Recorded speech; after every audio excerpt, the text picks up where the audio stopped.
across the UK, on DAB+, on YouTube, on your mobile, and on your side. This is Talk.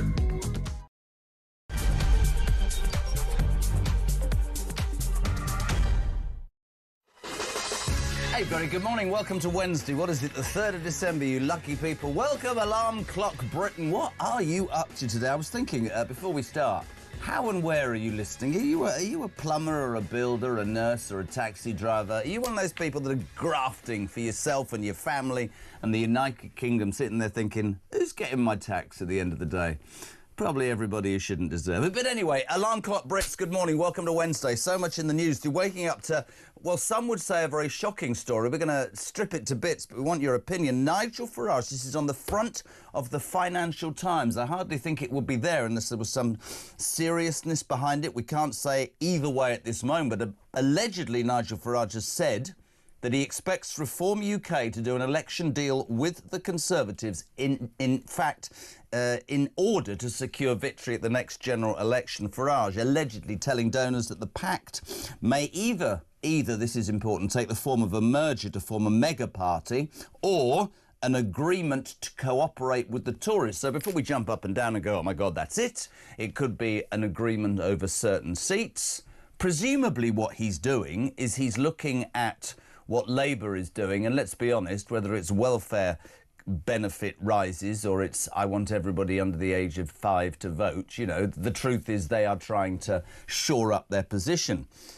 If you are a Reform supporter, would love to know what you think of this morning. Are you happy? Is this Farage on the cusp of messing up, or is it him actually looking forward and saying this is the only way to deal with the Labour threat? Others will look at it and go, but you're leading the polls. Why would you want to include in your party washed-up Tories who haven't been able to achieve much? Maybe let's give the Tories a little bit of credit.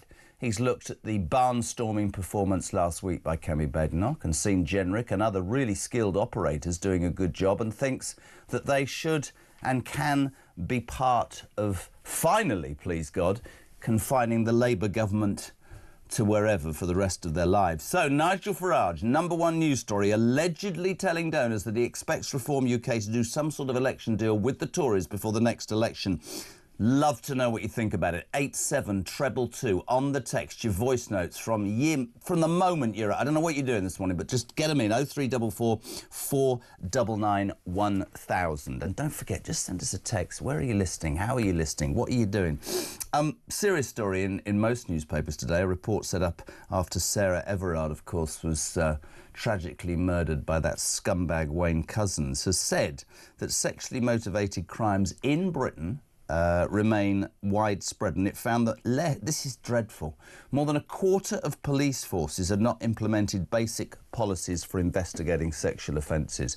We quite rightly hold the police to every single standard that they should. There's been so many lapses. I'm not having a go. There are many policemen and women who do a fantastic job. But as a woman, love to hear from you this morning. Do you feel safe on the streets of Britain? Has anything changed since Sarah Everard's horrible, disgusting murder at the hands of Wayne Couzens? I'd love to hear from you this morning. As a woman, do you feel safe? 87222. Start your message at the word talk. Oh, and just to, you know, finally make you feel terribly, perhaps even worse than you already feel. If you're in a car or a van this morning, have a listen to this. Hybrid drivers are going to be hit with a double whammy of road tax, as they're going to have to pay 1.5 pence per mile, as well as regular fuel duty. That's not fair, is it? I thought we were all told to buy an electric vehicle because it was good for the economy or the environment or friends of the earth. Anyway, apparently if you drive a hybrid, you're going to be charged even more. Don't know where that's going, don't know who's going to get that money. Probably some illegal migrant. Oh, and this also, breathalyzers could soon be fitted in all vehicles across the UK. What do you feel about that? Do you think that's a good idea?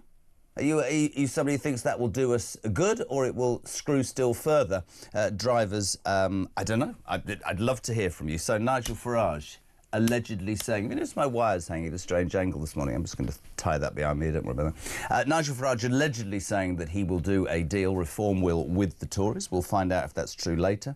As a woman, Do you feel safe on the streets of Great Britain? The Sarah Everard dreadful case has not seen many police forces move forward. And as a driver, maybe you're a builder or a plumber, or you're on your way back from a shift. Maybe you're driving your taxi. If you're driving an electric vehicle, you're screwed. 87222. Start your message with the word talk. We say a very good morning to a man who brings a semblance of quality, class and calm to an otherwise quite hot and sweaty studio. James Price, good morning. I've been introduced in much worse ways. Bless you, sir. Good to see you. Have you noticed, just very quickly, for people who are freezing cold, this studio is an anomaly to Julia and I, because next door in the control room it's like Antarctica, and here it's like Barbados. And you've come in a jumper and a jacket. I bet within 10 minutes you'll be stripping off. Temperature is just a social construct, right? Like sex and gender and everything else. I've no idea what you meant by that. It's too early. Number one news story, front of the FT, and as a former government Tory special advisor, would love your reaction. Nigel Farage has allegedly said to donors at some private do that he expects Reform UK to do an election deal with the Tories in order to secure victory at the next general election. What's your take, JP? Well, without as Elizabeth I once said, she had no desire to make windows into men's souls. Without going into what we might even know from this release at this point, if you look at the polling as things are, Reform are on about 29% on average of polls, a bit higher in some. The Tories down on sort of 17%, and that hasn't really budged for a while, about the same as Labour and the Lib Dems and the Greens. So it's a really mixed picture at the moment. If that were to be carried over into a general election, and you'll be very, very careful with national polls, because there are all kinds of quirks in different seats, and we'll see some really weird results, I think, with lots of independents coming up and people winning seats on very, very small margins, because they'll all be competitive, two-way, three-way, four-way, five-way even. If things stay as they are in the polls at the moment, you would hope that there will be some kind of deal or agreement or whatever it may be, whether formal or informal, beforehand or afterwards, because there's so much support right now for a combination of the Reform Party and the Conservatives out there in the country, realising that what the Tories have been saying on the economy is really important, the energy that Reform are bringing and what they're saying on immigration and crime and things like that are really important. If they don't do some kind of deal or merger or whatever it may be, then the country, it's the only way the country will fall to the left again. And you'll see the left start tactically voting to keep Starmer or whoever, ghastly socialist it will be in power. With lowering the voting age. Lowering the voting age, letting European citizens, settled citizens who aren't citizens of Britain vote, and all the rest of it. So on the surface, you hope there is some thinking going on about this. It's really interesting, because if you strip it down, and I want to hear from you this morning, if you're a Reform supporter, do you feel shortchanged? Do you think this is right? Is this Farage being very clever? Later on the show, we've got one of the three Tory MPs who's just defected, Jonathan Gullis, former Deputy Party Chairman, who yesterday, the day before, I think, said the Tory party is essentially dead and it's time to go. It didn't, apparently, within Tory High Command, cause too much surprise, that. But Nigel Farage has said publicly before, no deal. They let me down, I stood aside. It would seem to me that this is probably, knowing Nigel as I do, quite a clever tactic, which is maybe he can say to the British people, I'm doing my best here, and those genuine Tories who care about getting rid of Labour would do the right thing. I think people who support Reform would be pretty devastated if they didn't think that any form of merger was led by Reform simply because of where they are. But then I can't imagine the Tories saying, yes, absolutely, we'll just merge with you and give up the Tory party and everything. The Tory party seems to me to be absolutely convinced that it's going to make a comeback. Yeah, and Kemi Badenoch is in this FT as well has said exactly the same thing. No idea of a deal isn't needed. I think that at least publicly, to start with, there needs to be another year or so, at least, of the two parties knocking seven shades out of each other, as they will be, haymaking around hitting the Lib Dems here and the government there and all the rest of it. We've seen that be really beneficial for helping sort out, for example, the Conservatives having a stronger immigration policy. There's these two right-wing parties fighting and pushing each other into a more sensible place on that. I think the same thing is going to be happening now on the economy. After the horrendous, evil, fibbing, lying budgets, we can come up with every epithet for it. Just the rancid lies that came out of Rachel Reeves' mouth. After that, the Conservatives came out very strongly. Going to stop you. Nigel Farage has just tweeted. We've also got confirmation that the Deputy Leader of Reform, his first TV radio performance this morning, will be here at 7 o'clock. Richard Tice. This just in from Nigel Farage. A full story in the FT tonight claims Reform would do a deal with the Tories After 14 years of dishonesty and lies, they should never be forgiven. The idea I'd work with them is utterly ludicrous. They betrayed my trust in 2019, and we will ensure they cease to be a national party in May. If you are tuning in, the Financial Times, which we would have to say is quite... I wouldn't believe the Financial Times would put that on the front of their newspaper. This was apparently and allegedly a conversation that Nigel had with donors, a private conversation. The FT this morning, we can keep putting it up saying, yeah, absolutely, you're a top man, you'd have that. Farage tells Reform donors he expects tie-up with Tories before next election, but the man himself has just tweeted this. A full story in the FT tonight claims Reform would do a deal with the Tories. After 14 years of dishonesty and lies, they should never be forgiven. The idea I'd work with them is utterly ludicrous. They betrayed my trust in 2019 and we will ensure they cease to be a national party in May. You can respond to that straight away. Yeah, well, again, as I say, as things stand in the polls at the moment, talking about a merger or a pact or whatever makes perfect sense to keep the left out. What Farage, I suspect, there is talking about in May is a set of big local elections coming up. Reform leading in the polls going into that. They may well come first in Wales, which is an extraordinary thing to think about. Absolutely. After Wales has been so horrendously mismanaged by Labour for a long time. They're polling second in Scotland as well, which is extraordinary. And Farage starting to do videos talking about stories in Scotland. He did a video yesterday talking about how 1 in 3 children in school in Glasgow speak English only as a second language, because Glasgow, for example, has been so desperate to welcome in people from all over the world to the, perhaps, let's say, detriment of actual Glaswegians. So he's hoping that if he can do so well in May, that it may knock the Tories out of the fight, and a lot of people will do as Jonathan Gullis and others have done yesterday and come over and thereby sort of gobble up the whole of the Tory party. And it could be him. I mean, this is really interesting. Louise in Norfolk, good morning, Joe. She said, I think Nigel Farage is being pragmatic. I actually wish he would be the Conservative leader. We must get rid of this dangerous, treacherous Labour government at all costs. I feel so depressed every day because of this god-awful ragbag tale of people that are in power. Never, I would only say this, and people will say, oh, you're a Farage supporter. Yes, I did vote for Reform, but I'm sure there's lots of hard work to do. Knowing the man I know, there will be a reason, OK? And if it's saying to Conservative voters, listen, although I'm denying it, I've offered you the olive branch because I want to make sure that Labour is history. Doubting Thomases, all those sorts of people, the Jenricks of this world, who's on this show later, what I call skilled politicians, because Robert Jenrick, class to me. I mean, class, yeah, right? Alex Burghardt, class. Absolutely. Right? Mel Stride, increasingly impressed, right? But I also understand where Nigel's coming from. He's got to 30% in the polls on his own, but I think it's probably for him really, really important to make that point and say to the United Kingdom, I'm thinking of the bigger picture. Yeah, I think that's perfectly fair. And I think people can, if they really want to nerd out on this, they can look to the historical comparison of what happened in Canada, where the Canadian Tories, and they're called Tories as well, the Canadian Conservatives, were all but wiped out in an election in the early 90s. And there was a Reform Party, literally called a Reform Party, that swept it up and ended up doing a sort of merger / reverse takeover, and you ended up with a reformed Conservative Party that then went on to govern Canada very, very well for a long time until that moron Trudeau came along. Who's now going out with Katy Perry. 6:15, you're waking up to the news. Well, you were waking up to the news from the front of the FT that Farage allegedly telling Reform donors that he expects a tie-up with the Tories, but the man himself has tweeted in the last few minutes a full story, those claims of a deal. After 14 years of dishonesty and lies, the Tories should never be forgiven. The idea I'd work with them is ludicrous. They betrayed my trust in 2019 and we will ensure they cease to be a national party. Good morning to Pete from Shropshire. Jez James, as a Reform donor, I'm not at all convinced that trusting the Tories in any deal is right. They stab each other in the back, so what do you think they will do with Reform? Reform doesn't need the Tories, in my opinion. Hello to Bill. No, we've done that. Jamie Matthews, sorry, Jez.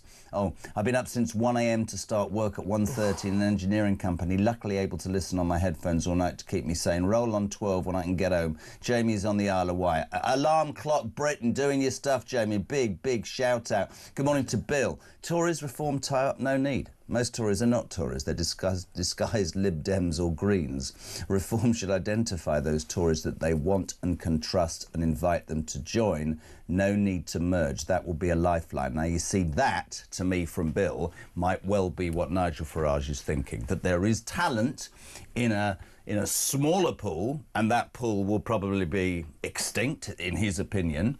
Let's get them over by saying to people, we care enough. That's interesting, I think. It's such an interesting line. He said, most Tories aren't Tories. And that's interesting for me because that gives the impression that we have a historical idea of what a Tory is. And that what that Tory is someone who's tough on crime, who's tough on immigration, who's strong on the economy, who's strong on loving the country and all those sorts of things.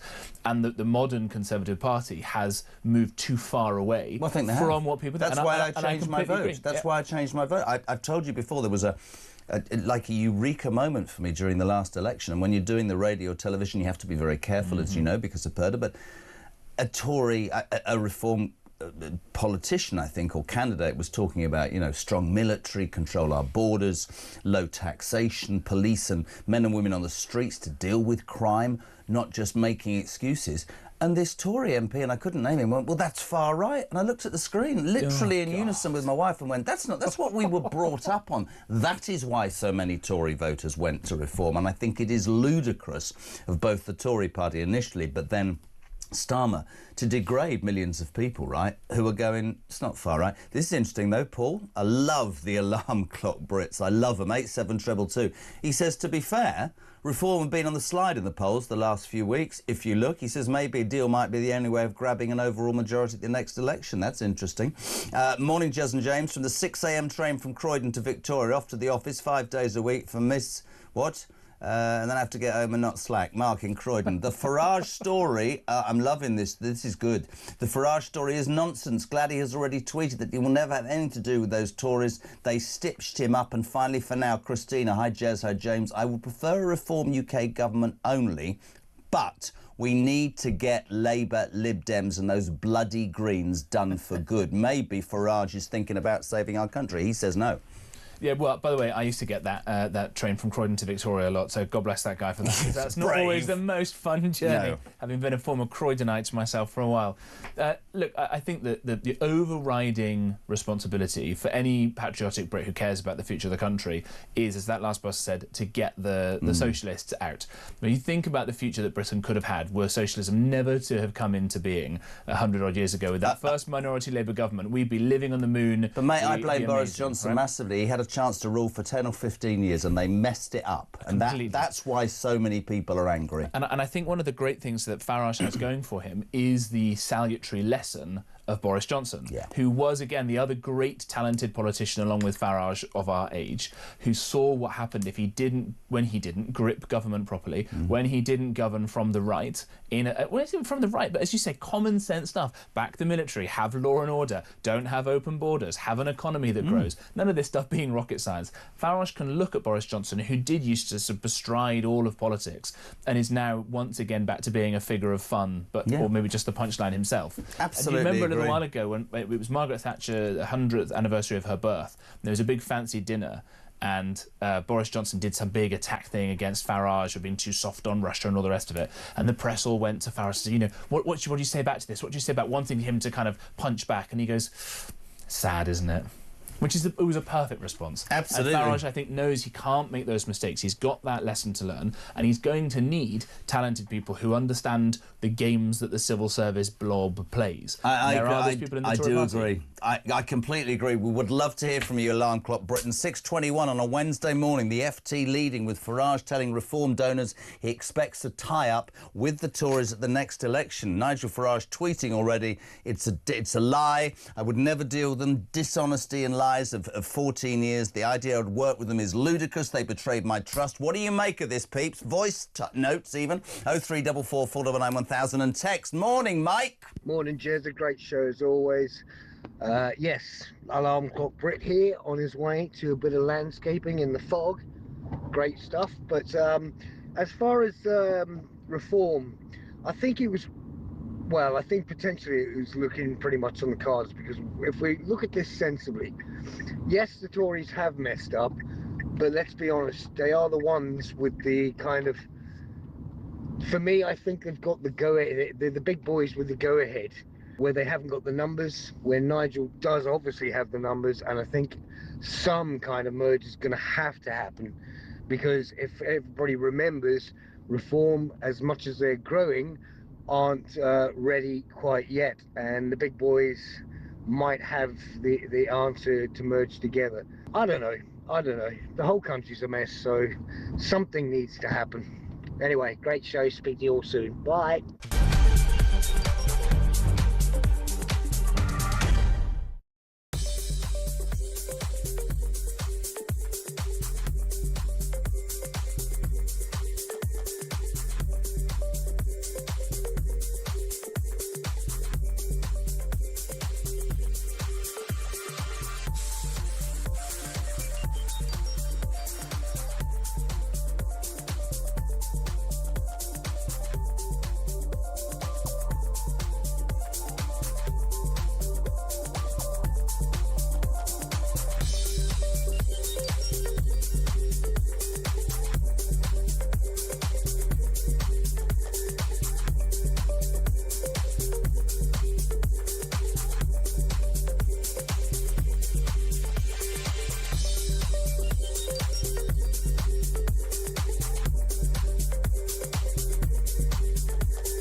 Big news coming this December. Our talkTV app is moving to the Talk app. You can watch, catch up and listen to all your favourite shows and podcasts anytime, anywhere, all on the Talk app. From Monday, 1st of December, the talkTV app will no longer exist, so don't miss out. So head over to your App Store or Google Play and search Talk now.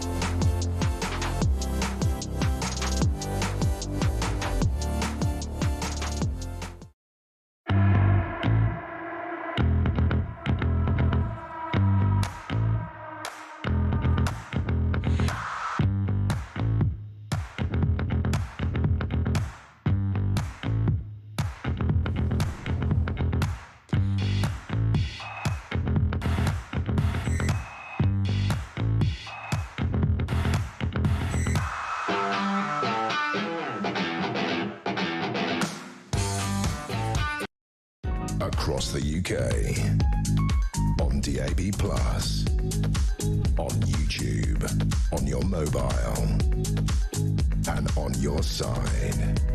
This is Talk.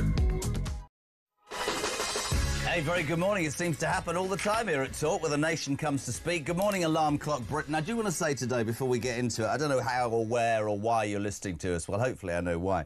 Listen, everybody is making the big switch. So whatever you're doing in Alarm Clock Britain, whether you're a plumber or a builder, a nurse, a taxi driver, whatever you're doing on the early commute, let us know how and where you're listening. 87222. Don't forget, of course, there's one place that you should go to now, the new Talk app. You can watch us, not that you probably want to.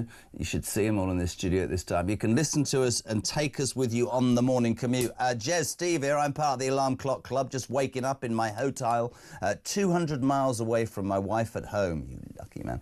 By the time I get back on Friday, she would have left for a 4-day work trip as an air hostess. Nearly 2 weeks I wouldn't have seen my wife at all, so I can earn money for the feckless lazy tossers who are lying in this morning. Interesting. Many people would say, and I used to say this in my other life, Steve, that the secret to a good marriage is to never see your partner. Good morning, James Price. This story is just going everywhere. Front of the FT. I have to keep showing you this, peeps. FT, the Financial Times. Farage tells Reform donors he expects a tie-up with the Tories by the next election. We've been on air 3 minutes. Nigel tweeting a false story. 14 years of lies and dishonesty that should never be forgiven. The idea I'd work with them is utterly ludicrous. They betrayed my trust in 2019 and we will ensure they cease to be a national party in May. Good morning, Anna.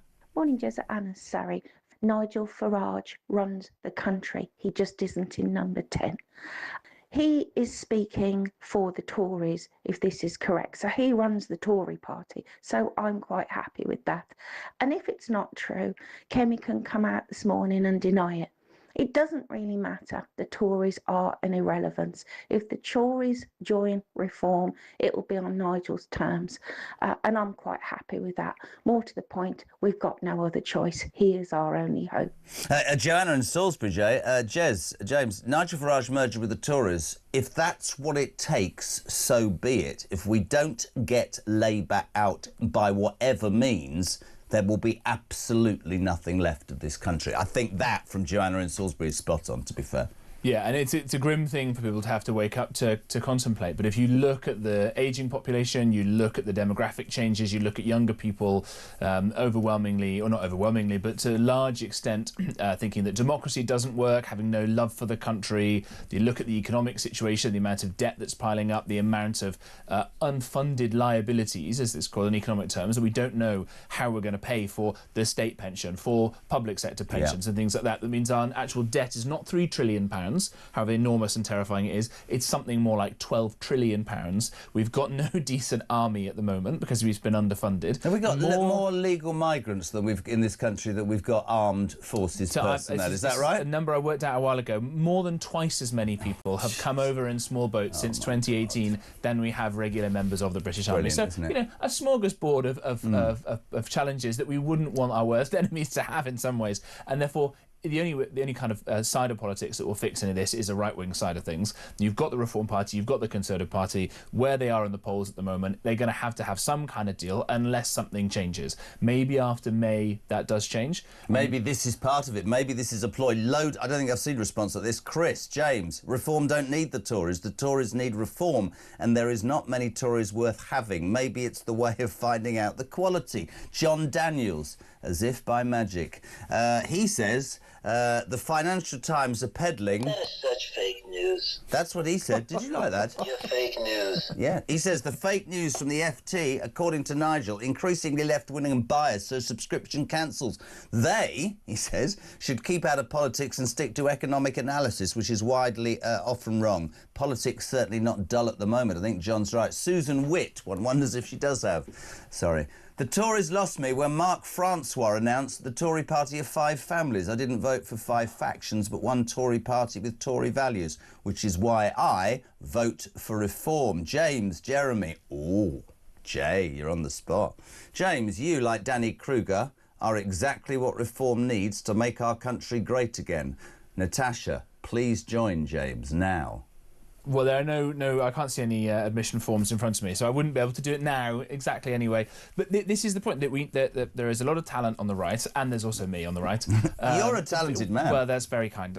Checks in the post. Yes, it is. What's going to be needed is a not the 5 families, but a coming together of these 2 tribes. And I can't think of anything I disagree with Danny Kruger about. He's the Conservative MP who defected to Reform and talks about a strong economy, talks about strong families, strong moral values, looking after the environment, but in a nice, proper way, as in the nice countryside that we all know and love. Talks about strong defence, all these things. I don't disagree with him on anything. I don't disagree with Nigel Farage on very much, who, for the first decades of his life, was a Tory, believes again in sound money, believes again in strong defence, believes again in law and order. Same as Robert Jenrick, same as Alex Burghardt, who I think is possibly the most talented person in the Tory party at the moment. You can't put much of a fag paper between many of these people. So the only reason they're in different parties in some ways are the quirk of what happened at the last elections and the colour of rosettes. And I get that there are recriminations and trust issues after 2019 and Boris Johnson screwing Farage and all the rest of it. Boris is long gone. It's time to come together for the good of the country, and some kind of amalgam, in whatever way, shape or form it takes, is what's needed to save the country before it's too late. Pete, good morning. What do you make of it? Morning, Jezza. Well, to be honest, I'd like to see reform in on their own, but sometimes you have to go in league with the devil to get rid of something even worse, don't you? And doing anything at the moment to get rid of this disgusting Labour government is probably worth it for another 5-year period, isn't it? A 5-6 year period. Something has to be done. Oh, right, OK. Love that. Just something should be done. The thing is, we should never underestimate politicians' ability to squirm and say things and do things with an eye on the bigger prize. Think of snooker. A really top snooker player is always 5 shots in front of everybody else who's watching it on the telly. Same with politicians. So there could well be theory behind this. We're very lucky. The Deputy Leader of Reform, Richard Tice, first radio interview this morning, live at 7 o'clock here. Dave Ness, so much response, Jay. Morning, gang. With regard to Reform Tory tie-up, just as Labour deserted the working class, becoming the party of the shirking class, the Tory party has deserted true Tories. In reality, in my mind, Reform is now more Tory than the Tory party. Nigel, by this, will be able to pick and choose the quality that he brings into the Reform family. Dave in Hull, it might just be, and no disrespect to several who have come over, I think Nadine Dorries, you know, was highlighted at the conference that I was at and then sort of said, we want Boris back. And a lot of people in Reform went, whoa, hold on. But there are talented people, and you sort of get the feeling that this might be a very clever ploy, but people are responding, and it's extraordinary. Well, yeah, absolutely. I mean, think that this, at that Reform conference, and you were there, education as a policy area wasn't mentioned once, as far as I can see. No. Is there an education spokesman for the Reform Party right now? Doesn't necessarily need to be right at this moment. It's still a small party in terms of the money that it's got, in terms of the number of MPs it's got, and all the rest of it. Not a criticism, right? It's just a fact. And they are growing, and they're taking on more people, and will win more seats before the next general election, I suspect. They need to have someone who has a sensible, well-thought-through set of education policies, because if they win the next election, either as the head of a coalition or in their own right, you're going to need to have someone who goes into the Department for Education. And I would suggest, you know, bringing back grammar schools would be an excellent policy, would be a very popular one. Go back to this sort of idea of what we call a knowledge-rich curriculum. So you actually teach kids facts and information before you then let them go off and do woo-woo. So they've actually got before they go off and and identify as furries or something, or learn what it's like to go into a toilet that says anybody welcome. Listen, exactly. I'm totally with you. It's quite interesting. Vincent says Nigel will need more knowledge and experience in Parliament. Maybe that's what this is about. Hello to Shane. We'll always acknowledge Alarm Clock Britain, wherever you are listening and watching or whatever you're doing this morning. Texas, Shane in Bournemouth. Hello, gang. Farage needs Kemi Badenoch on his side for sure after the way she did that demolition job on Rachel Thieves. What a woman. She has venom and a lot of wit to go with it. I think she'd be an asset to Reform. Jason in Pompey. Morning, Portsmouth. As an ex-Tory member, now Reform member, I welcome the likes of Jonathan Gullis. Just like Nigel, we are politically conservative. It was the party that left us, not the other way round. Reform have to be smart at the next election. The left will tactically vote to keep Nigel out. So, in his opinion, Jason in Pompey, they have to do what they have to do to get this country in. The one thing that's come through in all of these messages is, if there is a deal, if there is a tie-up, which Nigel is saying won't happen, he's got to be the man. Nobody's going to swallow Nigel Farage going into any sort of pact and not being the man, because I believe he's the most dynamic politician we've got in the United Kingdom by a merry mile. But he's certainly the most charismatic, the best name recognition, and all the rest of that right now. If the polls were to change, right, again, it's a long way. Anyone that thinks there's going to be a near general election, I will disagree with. No, I think it'll be 2027. I'll tell you why I think that, and I'm not just again spouting what Nigel said to us the other day.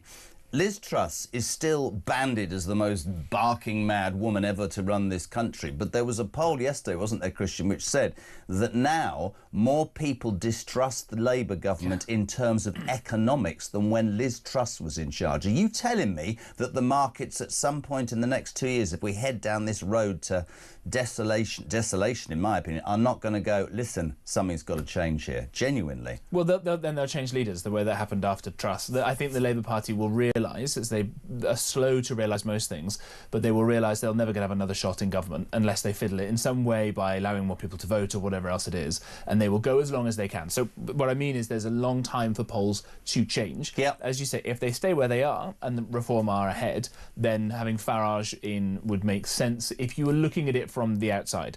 The downside and the strength of him is the same thing, which he's never been inside government before. He's never been in a ministerial role. He's never had to deal with the snakes that are civil servants, I'm afraid. Or let me say the civil service. To be, many of my dear friends, civil servants, and they're talented people, which is why they're so good often at stopping anything happening. But to going in and he says, right, I want you to do X, and the civil servant says, okay, fine, and he'll go, all right, job done. I'll have a fag. I'll go for lunch or whatever. You need someone there to say, no, I'm sorry, Prime Minister, they're going to lie to you. I'm going to have to go and chase them down the corridor, bug their office, whatever it may be, and keep harrying them every minute of every hour of every day. So he needs those people on side to help him understand how to do the job, because otherwise, you fight to get into office. I would counter that, and I agree with you. I remember interviewing an MP once who said that the machinations of Whitehall, if you get into government, pull back any sort of personal belief that you can make a change.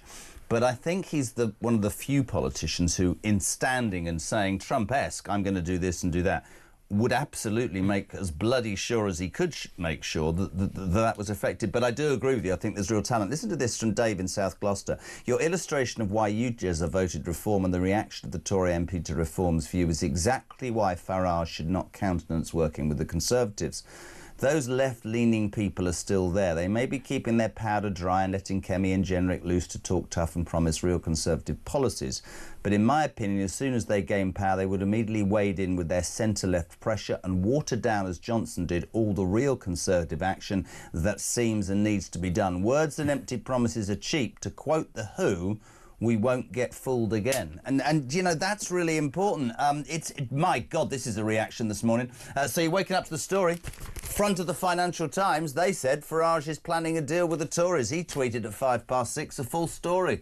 They're dishonest, they're full of lies, I'd never trust them again. What do you make of it? 87222, start your message with the word talk. And of course, if you are an alarm clock Brit, where are you listening? Where are you watching? What the hell are you doing, Nicholas? Morning, Jeremy. Thank you for a great show. I'm not part of the Alarm Clock Britain this morning. I'm going home. My alarm clock went off at 2 o'clock yesterday, and now I'm finishing work after a long shift in the NHS. Both me and my wife work in the NHS, and we are like passing ships. We literally wave at each other as we come off at Langley at the interchange there. She's going one way, I'm going the other. We get 4 days a month where we actually get to spend any form of time together. I am getting very tired of this government. I get taxed from high to high heaven on all my earnings. I lose 40% of everything I earn, and this pay per mile is what's really driving me absolutely insane. And I can't wait to see the back end of this Labour government. I'm a trade unionist and a staunch socialist, but I can't wait for the day that this Labour government goes and some adults actually come into power.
across the UK. On DAB+, on YouTube, on your mobile, and on your side. This is Talk. Good morning, welcome to Wednesday the 3rd on the home of course, Common Sense, where the nation comes to talk breakfast. James Price, former government special advisor with me. We've been talking about the FT and Nigel Farage and whether there will be a merger. He denies it. Your thoughts, please keep them going. We also want to talk about a really important story. Front page of the Express this morning. No better time to act than now as there are lives at stake. Urgent action demanded to prevent attacks against women like the sad, tragic Sarah Everard, that revolting human being Wayne Couzens, that police officer. In March 2021, sexually motivated crimes in this country were at their highest, and with that case and with everything, we hope, James, that things would change. Basically, it hasn't. Researchers found that more than a quarter of police forces in England and Wales have not implemented basic policies for investigating sexual offences. And this is real. And I said earlier, you know, would love to hear from people. As a woman, do you feel safe? Listen to this. Hi, Jez. Vanessa from Middlesbrough. My 10-year-old daughter informed me recently that Middlesbrough is classed as the most dangerous place in the UK. She learnt that from her peers at school. As a woman, I don't feel safe in this country. I lock my car doors when I'm stationary at traffic lights. I don't go out after dark. I have a daughter who starts senior school next year, and I am literally petrified of the dangers of our streets. Nothing happens to these thugs. Bring back Borstal. Bring back search and stop and search. Men and young men are carrying knives. Bring back conscription. I'm a scared woman. And I think Vanessa's story would resonate with so many women listening this morning. Yeah, absolutely right. And it's the sort of stories you hope you never have to talk about because they're so awful. And hopefully I won't be able to bring to mind some of the details of the Everard case because it's so awful, although people should do, because these are the threats that are out there. I think there are two issues that are kind of caught up in all of this. One is, in the case of Sarah Everard, the fact that it was a police officer, which is so awful, it's almost too awful to think about, really, and that he used that position in order to perpetrate this crime. Yep. There are so many wonderful people who are in the police who get unfairly maligned by the weak leadership, that stops them being able to actually police things in the way that many of them, I suspect, want to. Absolutely. And there are plenty, it turns out, of bad apples as goes along as well. And this report that was by Dame Lady Eilish and Giolini, who's a KC looking into this, says exactly this fact, that there are a quarter of these forces don't do some of these basic checks, which means quite an easy way to improve. If they start implementing this, there are easy, simple things to do. You can't just say, oh no, it's human nature, it's terrible. There are things that can be done. And the other part of it, of course, is this idea of, from Middlesbrough we just heard there, that there is so much random and arbitrary violence and horrible things that happen on the street. Crime overall may be coming down on some metrics. It's the sort of random scariness that someone walking down the street can just pop up and do something. And there are spontaneous groups coming up. The one I think called the Women's Safety Initiative that I've seen, which is talking about the dangers of what happens when you import huge numbers of people from totally alien cultures who, when do crimes and stand up in court, obviously through the translator says they didn't realise that this crime was wrong. They didn't realise it was wrong to all these sorts of One of things. my absolute bugbears, and I've always, and genuinely mean this, I was brought up to treat women in a certain way. I think it's utterly, utterly despicable and disgusting. And some people will say, well, all crime against women is illegal migrants. No, it's not. We have a problem on the streets of this country. There are not enough police. There's not enough checks. There's not enough. We seem to be living in a world where we make excuses for perpetrators of crime, and I don't think we do enough for victims. And I think, you know, you can look at that. Of course, illegal migration is part of it. There's a changed philosophy in this country. I will tell this story until I am blue in the face. I was in this building 2 months ago, a 17th floor, a woman with me in the lift. I get to the ground floor. I open the door. I say, after you, and she says, why? Because I'm a woman. But if you become a society that either doesn't learn to respect women as I was taught to, or you become a society where the police, and Wade Cousins is a piece of crap who doesn't deserve to be on this planet, Correct. but where the police aren't allowed to be visible, to be on the streets, to get intelligence, to find out the information, to put people away rather than fill out a form and go, oh, this person's got stress or anxiety. We were scared of the police when we were kids. The thought of the copper taking you back home to your man was no good at all. And the very least you should expect, yes, for women, in fact, for everybody, is that we feel safe on our streets. Stop and search. Every time I have this discussion about stop and search, they go, it's racist. Well, look at the data, look at the facts. I don't care the colour of your skin. I don't care where you've come from. If you think attacking a woman is acceptable, I don't want you in my society. Right. Adam Smith once said that mercy to the guilty is cruelty to the innocent. Yeah. And I think that captures about all of it. If you go soft on crime and these things, then people will suffer. And by the way, the biggest people who suffer violent crime are the poorest people in society. Yep. So if you're a bleeding heart socialist, lefty, whatever, you should want people to come down on criminals like an absolute ton of bricks, because it's the most vulnerable people who suffer under these things. And you mentioned this fascinating story of someone saying, well, why? Because I'm a woman coming out of the lift. But we, through most of our history, have understood that these sorts of social mores and ways of behaving are there not just out of like racism or sexism or any of that kind of stuff, but so that people can remember their places in society and look after people like that. So I'll always make a joke if I'm walking down a street with a woman and she happens to be on the side where the cars are, I will move to the side and stand between her and the cars, and I'll do it by saying... That's how you're supposed to walk down the aisle, because the man has his arm free for his sword, which he uses... What is wrong with wanting to protect a woman and make a woman feel safe? But then all those,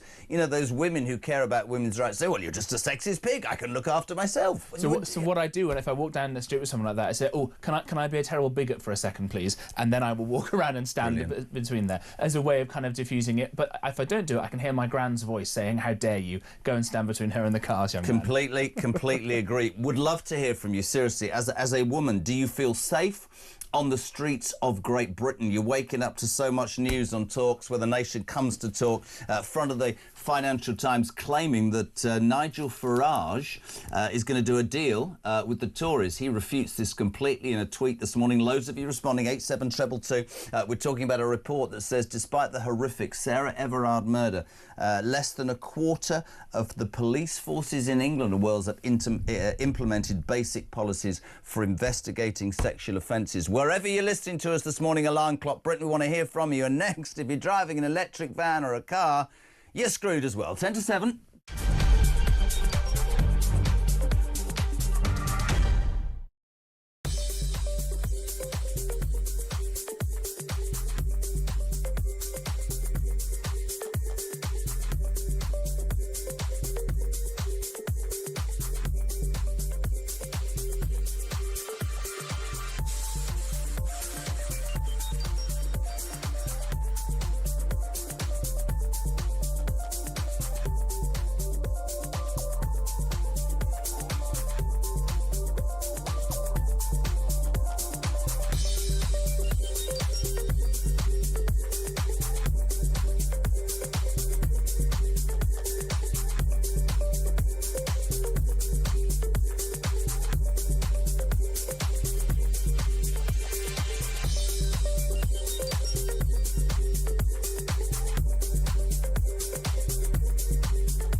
Big news coming this December. Our talkTV app is moving to the Talk app.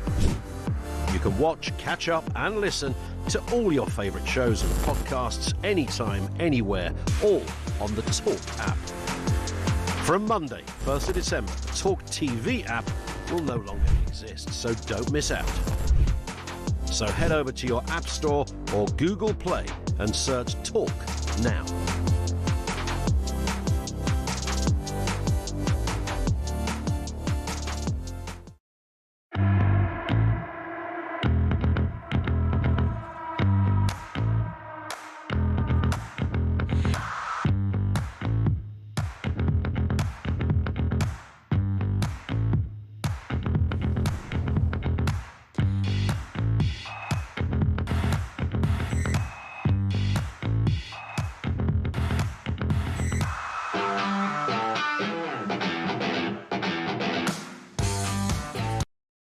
Across the UK, on DAB+, on YouTube, on your mobile, and on your side.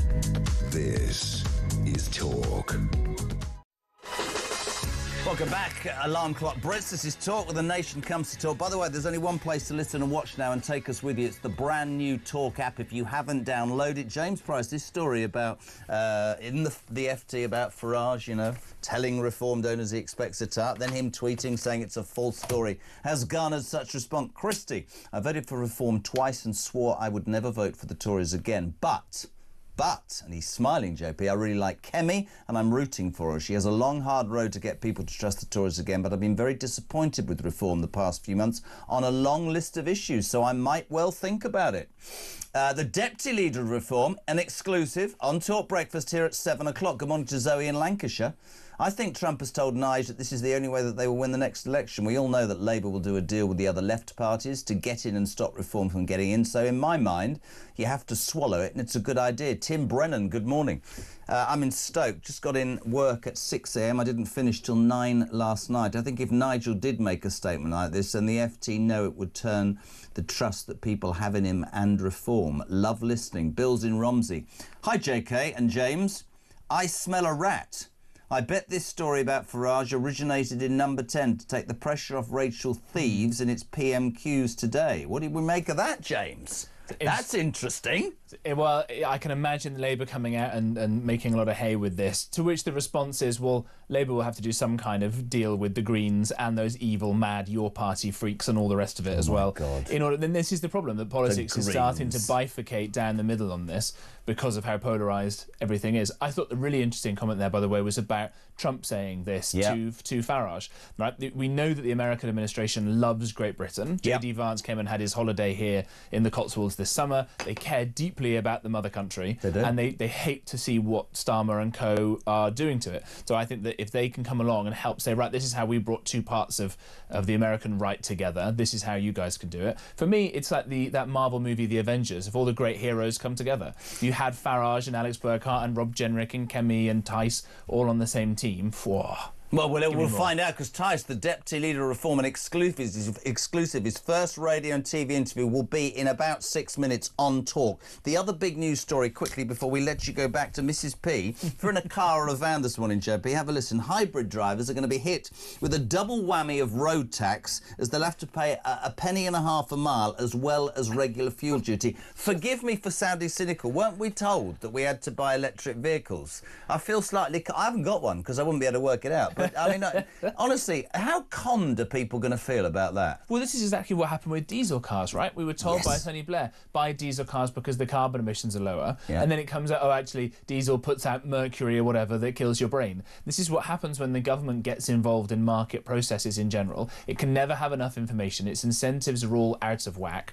And if you do the right thing, by this government, you get punished. You go to work, you wake up when your alarm clock goes off, you get punished. You go buy an electric car or a hybrid car, you get punished even more. You stay at home, and you claim some benefits when you don't need to and don't deserve it. And then you'll vote for the lefties. Breathalyzers as well. A quick story. Get this. Breathalyzers could soon be fitted in all vehicles across the UK, with drivers facing heavy fines and bans. Road safety campaigners are urging the government to introduce devices that disable drivers from starting their cars if booze is detected on a driver's breath. Quick response to that? Well, I mean, I suppose technically that's all wonderful because drink driving is very bad. The problem, and on the single issue, fine, right, it'll be a waste of money and all the rest of it, might save a few lives, fine. The problem I've got with this is that it's yet more infantilizing of the British people. You can't walk there unless we say you can. You can't drink that, you can't eat that, you definitely can't smoke that, and so on and so forth. Take responsibility. Right. And if you treat people like children, they're going to act childishly. Treat them like adults. Give them responsibility. As St Paul says, when I was a child, I acted as a child and I had to grow up. Can I just throw this in? Even Christian doesn't. I read this last night and I've suddenly realised I should have said it in this morning's meeting. You know the World Cup coverage? Have you read this story? The World Cup coverage that next year in America, TalkSport's Drive already out there with Andy Goldstein and Darren Bent. The BBC have decided they're not sending any reporters or live studio guests or anything until possibly the quarter-final stage, because not only will it cost too much, this is a genuine true story, but they're worried about the carbon footprint. The BBC are not going to be reporting from the World Cup until the quarter-finals. They'll be stuck in a studio in Salford. Wayne Rooney, that is a true story. We're going to talk more about that in the next hour. That's a true story. When they sort of like carbon footprint, my arse. It's not like football's popular in this country or anything. No, is it? and state broadcaster, World Cup, biggest football event. It's the World Cup, it's the Olympics, and it's America's 250th birthday. And as the proud husband of an American, I'll be out there celebrating all three. Well, don't. If you need a reporter, just throw to me like that. Listen, I'll throw to you whenever, mate. We're delighted to have you on. The legend that is James Price. We're waking up, or rather, you're waking up, because I've been up for hours. It's a false story, according to Nigel Farage, but on the front of the FT, my friends, Farage tells Reform donors he expects a tie-up. He tweets, "It's false. After 14 years of dishonesty and lies, they, presumably the Tories, should never be forgiven. The idea I'd work with them is utterly ludicrous. They betrayed me in 2019. And they, through our abilities, will cease to be a national party in May." This has garnered such response from you. Ian Andrew, lifelong Tory voter and now Reform member. The Tories still have some talented people. Unfortunately, they are far outweighed by the amount of wets who are still there, the likes of James Cleverly, for example.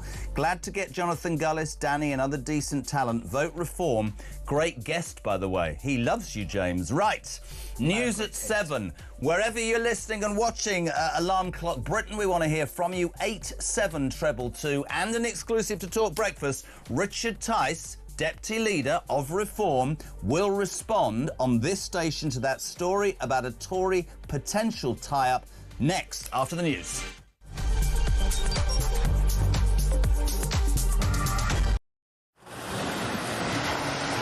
Libya has become a major transit route for refugees and migrants from sub-Saharan Africa, and many of them come through Libya dreaming of getting to the UK, particularly from Sudan, where there has been a civil war waging for the last 2 years. And those asylum seekers or economic migrants who make it from Sudan to the UK have a 99% chance of being given leave to remain. So I spent several hours talking to immigration chiefs here in Benghazi on the east side of Libya. The Libyan National Army has a very good grip on the immigration problem, albeit fighting against a huge crisis with limited resources. There is a very, very clear process of giving people proper health checks, the life-saving care that they need, and then working out where it is exactly that they've come from. Their message to the UK is that you are fueling this problem. You are effectively advertising a great new life for people from sub-Saharan Africa. They actually said, you know, what do you think happens when a guy from Sudan comes up through Libya and makes his way all the way to the UK and gets put in a luxurious hotel and provided with everything? And make no mistake, it is a perilous journey. We see it from the end point. We see the channel crossing as the dangerous bit. But actually, where these journeys begin is in the hot desert. Many tens of kilometres have to be covered on foot by these migrants. And as many as 1 in 4 do not make it. That means bodies in the desert. The Libyan authorities are having to recover bodies in the desert. About the UK and how much awareness. Please understand the scale of what we are dealing with here with very limited resources. Once again, you know, people come in from charities, from NGOs, they use warm words, and the authorities here told me the only thing that we ever get is maybe a few toothbrushes and some nappies for the babies.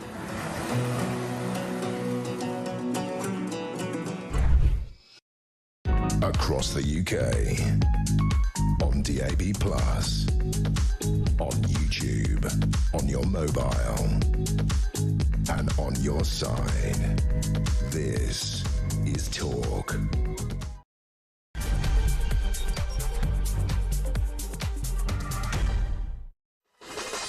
Hey, very good morning. Welcome to Wednesday, the 3rd of December. Welcome, Alarm Clock Britain. Thank you for making it Talks, where the nation comes through common sense to have its say, and you're waking up to, well, a heck of a story. Let's give you both sides. The FT leading this morning, the Financial Times leading with Nigel Farage tells Reform donors he expects a tie-up with the Tories before the next election.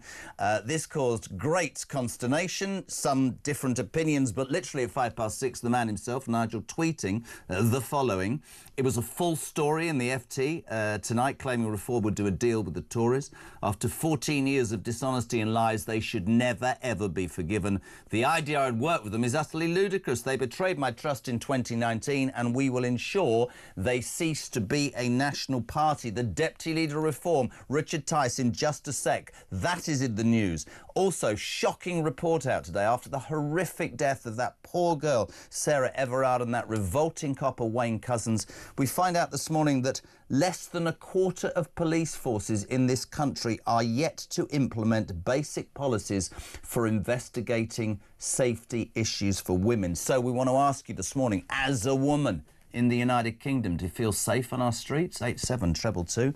Start your message with the word talk. And Alarm Clock Britain, we love you wherever you're listening, whatever you're doing. I don't know, you're a nurse who's come back for an overnight shift, a taxi driver finishing off, are you a plumber, a teacher, probably on holiday, that's a joke, or a builder. Tell us what you're doing this morning. Good morning, Andy. Good morning, Jeremy. It's Andy from Hull here. Yeah, I'm one of your alarm clock celebrities. I get up at 3:30 to 4 a.m. most mornings, which isn't a problem. I have to go to bed about 8:30, 9 o'clock, but then I get rudely awakened most nights about 11 p.m. by my lovely neighbours that think it's okay to sort of shout and scream and play with the kids, play with the toddlers at 11 o'clock at night and keep them out of bed. But it don't matter to them because they don't have to go to work. They're off all day. They're on benefits. They're from Romania. They've been living there about 3 years. I don't think they've worked in all that time they've been there. But we crack on, don't we? Because somebody's got to pay for their benefits, haven't we? But there you go. Have a good day. I'll try and stay awake. Bless him. And that, my friends, is why this show is on air, because there are thousands, hundreds of thousands, millions of people getting up, going to work, living their lives correctly, paying their taxes, bringing their kids up, staying within the confines of the law, who never ask for a handout. And yet, seemingly under this government, we've got a generation that sit on their backsides and do absolutely nothing. Well, the party that says they're going to change all that is Reform. We say a very good morning to Richard Tice. How are you, Richard? Very good morning to you. And you're getting very excited about a non-story. I mean, I didn't realise you took such great notice of the pink paper full of pinkies called the Financial Times.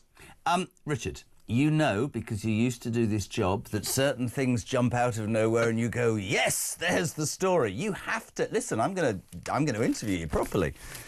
The Financial Times, that's quite a strong feeling if that is on the front page, right? So they said, what? No, it's not a strong feeling. Is it this? Richard Tice, is it? Listen, you're fake news. You're fake news. Is it fake news?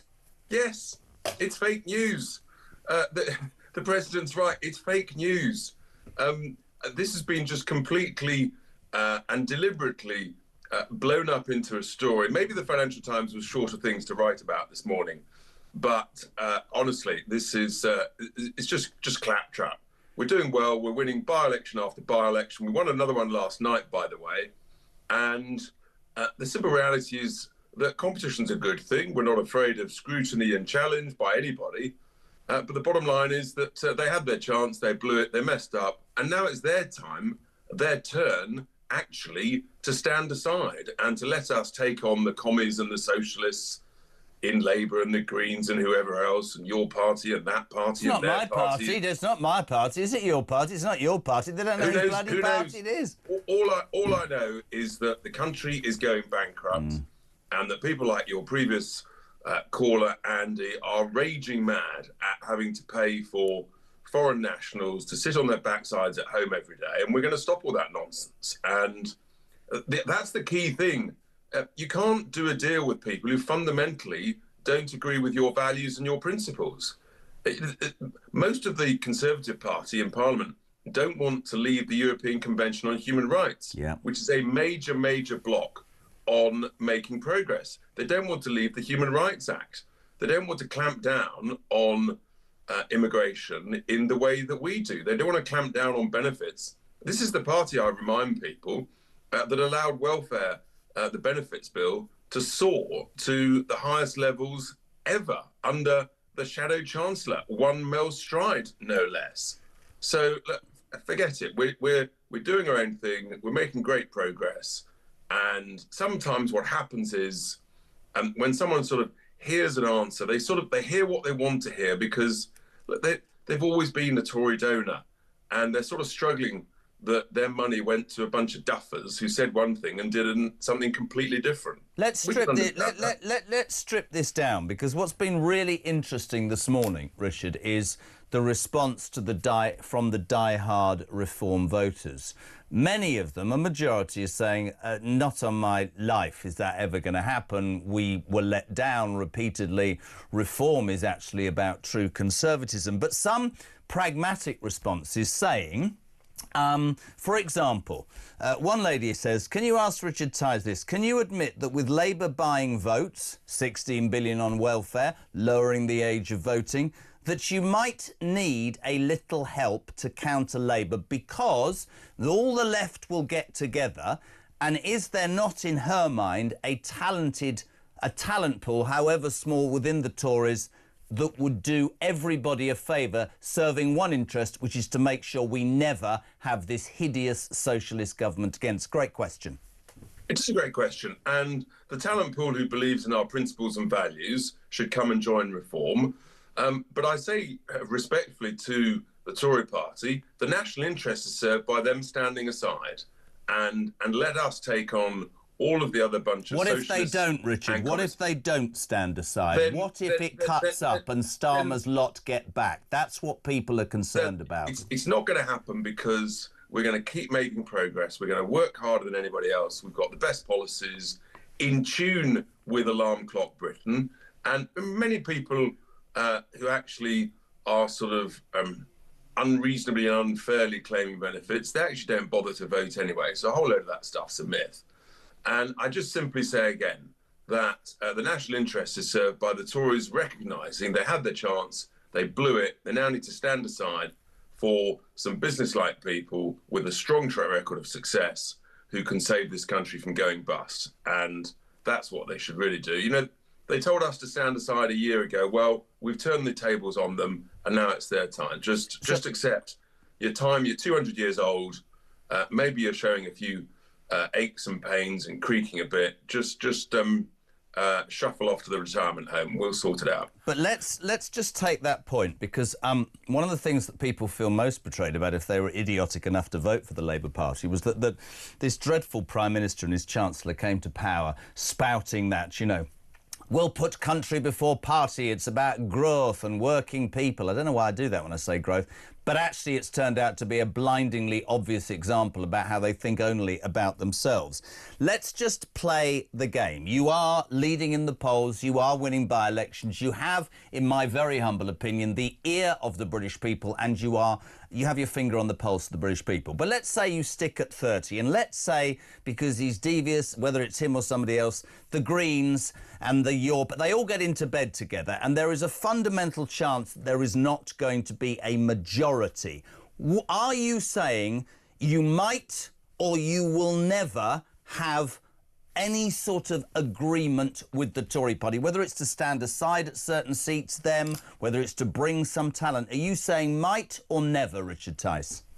I'm saying we did that back in 19 and they had the chance, they blew it. We're not doing it again. It's as simple as that. And if people are worried about it, then just tell the Tories to stand aside. They had the chance, they blew it. Now it's our turn and we're doing rather well. And those who don't want some extraordinary cocktail of greenies, of Yoris, of commies and socialists, vote reform. It's very simple. It's very interesting as well that the way things work out. Nigel's response was quite adamant this morning. I remember speaking to him and you actually at the Reform Party conference, and we had this we had this conversation about what happens as you become more and more popular. I guess you're looking at this, you say fake news story in the FT, and I'll take that with friends. You're looking at that, you think this is part of what's going to happen over the next 3 years. When you're in the box seat, they come at you, the establishment, the press, all sorts of different angles, MPs. I mean, I watch Nigel standing up sometimes and being heckled and booed, and as a Reform voter, I feel really offended. I want to shout at those MPs and go, millions of people want to hear what this man has to say. Are you facing that fight on so many fronts? Is that the reality? Of course, and that's a combination of scrutiny, accountability, jealousy, fear that actually we might be on the right track. We might be talking about common sense policies that appeal to the British people. We're already having a big shift in so many different areas. We've shifted Labour's immigration policy. We're shifting Labour on things like tougher sentences. In so many different areas, we're making great progress. But look, the simple reality is that this lot are bankrupting Britain. People can see it for what it is. And you get all this sort of fake twaddle coming out. I mean, The Guardian, bless them, they're another bunch that come up with a load of drivel about Nigel 49 years ago. I mean, honestly, and these people who sort of suddenly, so there's sort of apparently 20 people who've come out with all sorts of allegations about what Nigel said 49 years ago.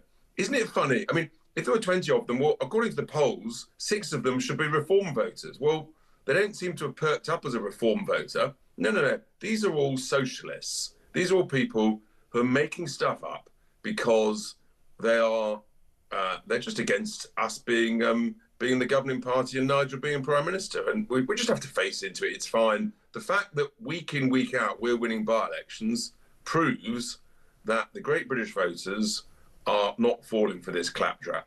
So in one sentence, with one question, imagine I'm Noel Edmonds, Richard Tice. Deal or no deal? No deal. You didn't even take your time there. Where's the drama for the show? Right, a couple of other things before we let you go, and really appreciate your time. I'm disgusted by this. A report set up after Sarah Everard was brutally murdered by that revolting police officer Wayne Couzens in March 2021 has said that sexually motivated crimes against women in Britain remain widespread. It's found, Richard Tice, which I think is dreadful, that less than a quarter of police forces in England and Wales have not implemented basic policies for investigating sexual offences, and women are telling us in their hordes this morning they do not feel safe on the streets. That's something that we need to deal with, isn't it? It is, and it's appalling. And the problem is the police, we want them to do a good job. Our heart is with the frontline officers, but they're just being badly led by managers and leaders of too many police forces who are directing them to do the wrong thing in the wrong place at the wrong time. And that's a leadership issue that could actually really be quite easily turned around. We've got a new team under the leadership of Colin Sutton looking at all of this. And I just think with strong leadership, the policing can be turned around. But regrettably, if you fill your jails with 10,000 foreign criminals as opposed to immediately deporting them, then you've got a bit of a blockage. If you deported all of those, then we've got a whole bunch of prison places to keep people there and to send people for the right sentencing. And when you give a sentence of 5 years, that should mean 5 years. It shouldn't mean 21 months. That's the bottom line. Couple of quick questions. Have you got an electric vehicle, Richard Tice? I do actually, yes, because you're screwed. I'm not a petrol head. Well, if you're in a car or a van this morning, have a listen. Hybrid drivers will be hit with a double whammy of road tax as they'll have to pay 1.5p a mile on top of regular fuel duty. They're having a laugh, aren't they? Why are you driving an electric vehicle? What happened to net stupid zero? This is very different, you see. I'm not a petrol head. I never said that it would change the world. It's just a nice piece of technology. I love technology. So I just enjoy it for what it is. Ask me if I've got an electric car. Is it going to save the planet? Ask me if I've got an electric car. Do you know how to drive, Jeremy? No, I've got a driver. I've no idea what he drives. That's absolutely spot on. And just very quickly, we picked up on this story just now. You're a football fan, a Liverpool fan. We won't deal with your depression too much. Story coming out overnight. The World Cup, of course, the biggest global event, is in America next summer. The draw is in a couple of days. The BBC have admitted that they will not be sending any live reporters or any live feeds until the quarter-final stage. Are you ready for this, Richard? To save costs and because they're worried about their carbon footprint. Actually, I think we should be grateful because it means we won't have someone like Gary Lineker bending our ear or some other wokey like that. No, I think, sometimes you just got to move on. But it is quite funny. I mean, honestly, there's just the stuff they come out with. How many hundreds did they send down to COP30? Well, they sent 500 to Glastonbury, 700 to COP30, and absolutely nobody to the World Cup, which sums it up. Listen, you zoom off in your electric vehicle. We love the tie this morning. The Deputy Leader of Reform, thank you very much indeed. No deal, says Richard Tice. Now, this is slightly worrying. Alarm Clock Britain, people who get up early and do work. Is this Nigel Farage? Morning, Nigel. Jeremy, great show as always. This is Nigel in Portsmouth. That phrase, alarm clock Britain, sums it up perfectly. Just go to any busy road sort of heading to a large town or a city in the morning. The A3 round about 5:30, 6 o'clock in the mornings. It's a sea of vans. The petrol stations just full of vans. People getting a coffee or a cheeky pasty in the morning or something. It's a sea of vans. The same with the A30. Well, every main road leading to a big city in the morning. It's alarm clock Britain. Yesterday, I was working inside nice and cosily, and I saw this guy shoveling sand into a bucket, carrying it up a scaffolding. I was full of admiration for it, and it was pouring with rain, really windy. I'm full of admiration for him in the first place, but also the guy only had one hand. I was so impressed. That's the kind of example that people who are skivers, they're off sick, they're anxious, they're feeling depressed. That guy's got one hand. He could easily stay at home quite comfortably on benefits. But that guy, one hand, just think about it, Jeremy. Oh, it was incredible watching him work, shoveling sand into a big bucket, hoisting it onto his shoulder, up the ladder onto scaffolding.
Big news coming this December. Our talkTV app is moving to the Talk app.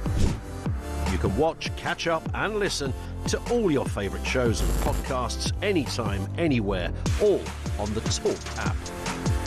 From Monday, 1st of December, the talkTV app will no longer exist, so don't miss out. So head over to your App Store or Google Play and search Talk now.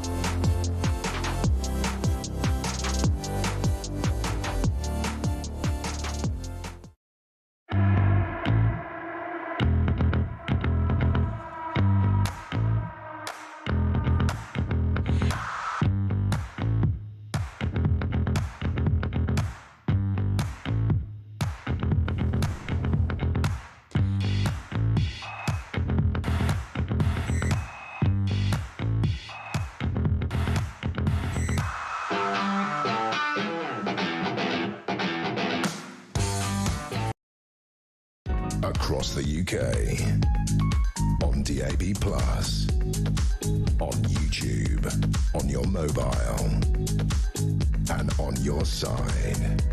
This is Talk. Good morning, my friends. 7:23, Wednesday, the 3rd of December. Still dark outside. You are part of Alarm Clock Britain. We thank you for tuning in to the home of Common Sense Talk. And whatever you want to discuss this morning, you can text us, 87222.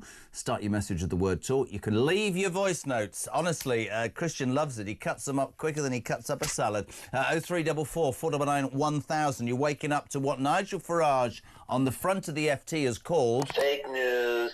Fake news. Fake news.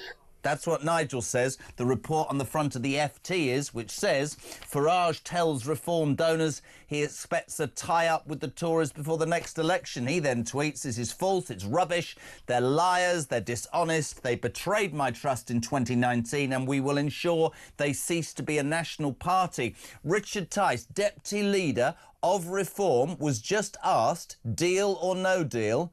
And he said no deal quicker than he would have said anything in his life. Morning, Jez, says Alison. Both my husband and I voted Reform in the last election. I'd voted Tory most of my life, my husband Labour. We now both agree about what we want for our country. What we also agree is that we don't want any old Tory to make up the numbers. Nigel has to be very careful. Maggie in London. Morning, Mags. I, for one, do not believe the front page of the FT. I just smell more BS from the gutter press. Brilliant. Is there anything they won't do to stop my man? Probably not. Stu in Hales, Owen. All right, old kid, how are you? Morning, Jez. I smell the birth of a new party soon. When they merge, ladies and gentlemen, and those who don't know what they are, I give you the Conform Party. No, that's not happening, but it's good. Read Nadine Dorris's books until the Conservative Party gets rid of the remaining lefty people running the party and to not trust them.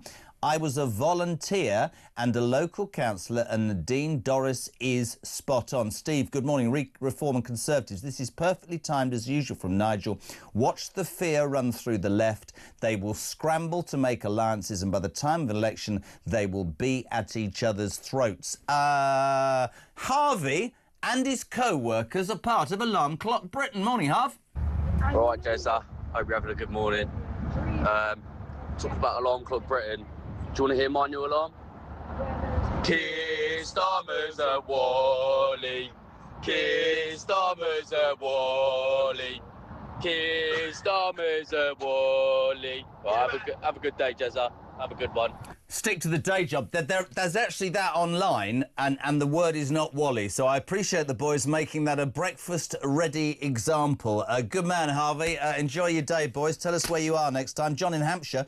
Morning, Jez. Great show. Obviously, this whole FT story is just Farage derangement syndrome. I see so many similarities of what happened with Trump in the States. Honestly, I believe the influence of the Republican Party in the US will assist Reform win the next election, and Trump's support will be essential. Morning, Jez. I wake up at 6 o'clock every morning, hoping when I switch on Morning Glory on Talk that the news will be that Labour has been ousted and that there's been a general election, that the Reform will undoubtedly be there and will be in charge.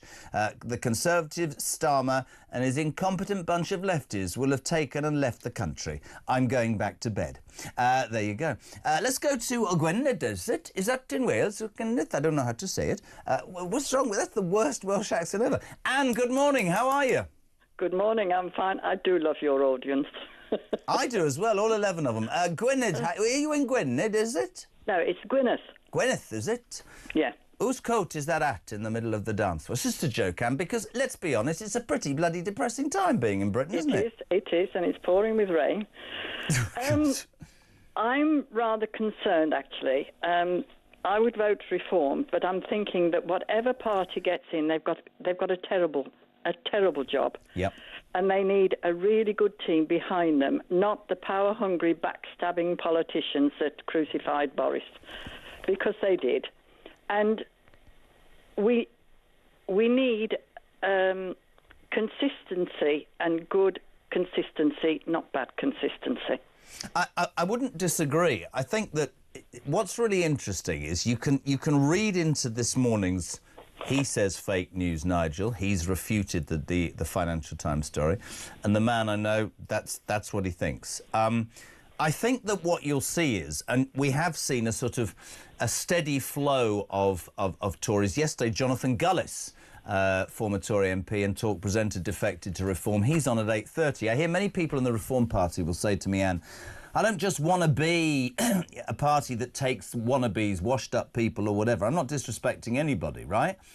But there is talent in one or two instances in the Tory party, and I do think there will be coming... I mean, this could be really clever from Nigel. This could be, as somebody just said, him focusing people's minds on the fact that the left are going to get together and you need to come out and support Reform or the Tories in whatever party you support, and that's the response. But what's certainly right is that the right has to get it right, for want of a better phrase, because we cannot, as a country, financially, morally, just in any which way, have any more. I mean, I'm one of the proudest Brits there are, and I'm embarrassed. I'm embarrassed by my Prime Minister, I'm embarrassed by my government, I'm embarrassed that I can't fly a flag, I'm embarrassed abroad, and I think an enormous number of Britons are feeling exactly the same. Yes, I agree. Listen, really good to have you on. Thank you very much, G. That's Anne in Gwynedd. Is it in Wales? It's 7:30. Whatever. By the way, if you are... Oh, yes, this is brilliant, because Robert Jenrick is next on the show. Shadow Justice Secretary, top man. You might have heard the news. We were talking about it yesterday. Yawn, yawn. Justice Secretary David Lammy has finally revealed that half of all jury trials are to be scrapped under plans to tackle record Crown Court backlogs of nearly 80,000 cases. Defendants in some 7,500 cases will lose the right to a jury trial and will instead be heard by magistrates or judges sitting alone. Ministers fear this will worsen prison crowding. What did Robert Jenrick say yesterday? Have a listen. Like the prisoners under his watch, he's been a man on the run, the Lammy Dodger of this sorry charade for a government. But now today we are blessed with his presence, and his past is catching up with him, because the best opponent of the Justice Secretary's plans to curb jury trials is the Justice Secretary himself. In 2020, he said, criminal trials without juries are a bad idea. You don't fix the backlog with trials that are widely perceived as unfair. In 2017, in his report into prejudice in the criminal justice system, he found juries, and I quote, act as a filter for prejudice. But now he's become Justice Secretary, he's scrapping the very institution he once lauded. Which is it? Will the real David Lammy please stand up? We say a very good morning to the Shadow Justice Secretary, Robert Jenrick. Morning, Robert. Good morning, how are you? I'm all right. Lammy Dodger is my line of the week. I have to cough, I love that. But I want you to be very honest, because you know I'm a big fan of yours. At 10 to 6 yesterday morning, the wonderful Christian who produces Breakfast found that clip of Lammy. I want you to be honest. When you used that yesterday afternoon in the Commons, you'd been inspired by our work, hadn't you? I'm always inspired by your work. Good man. Exactly. No, I mean, what he said...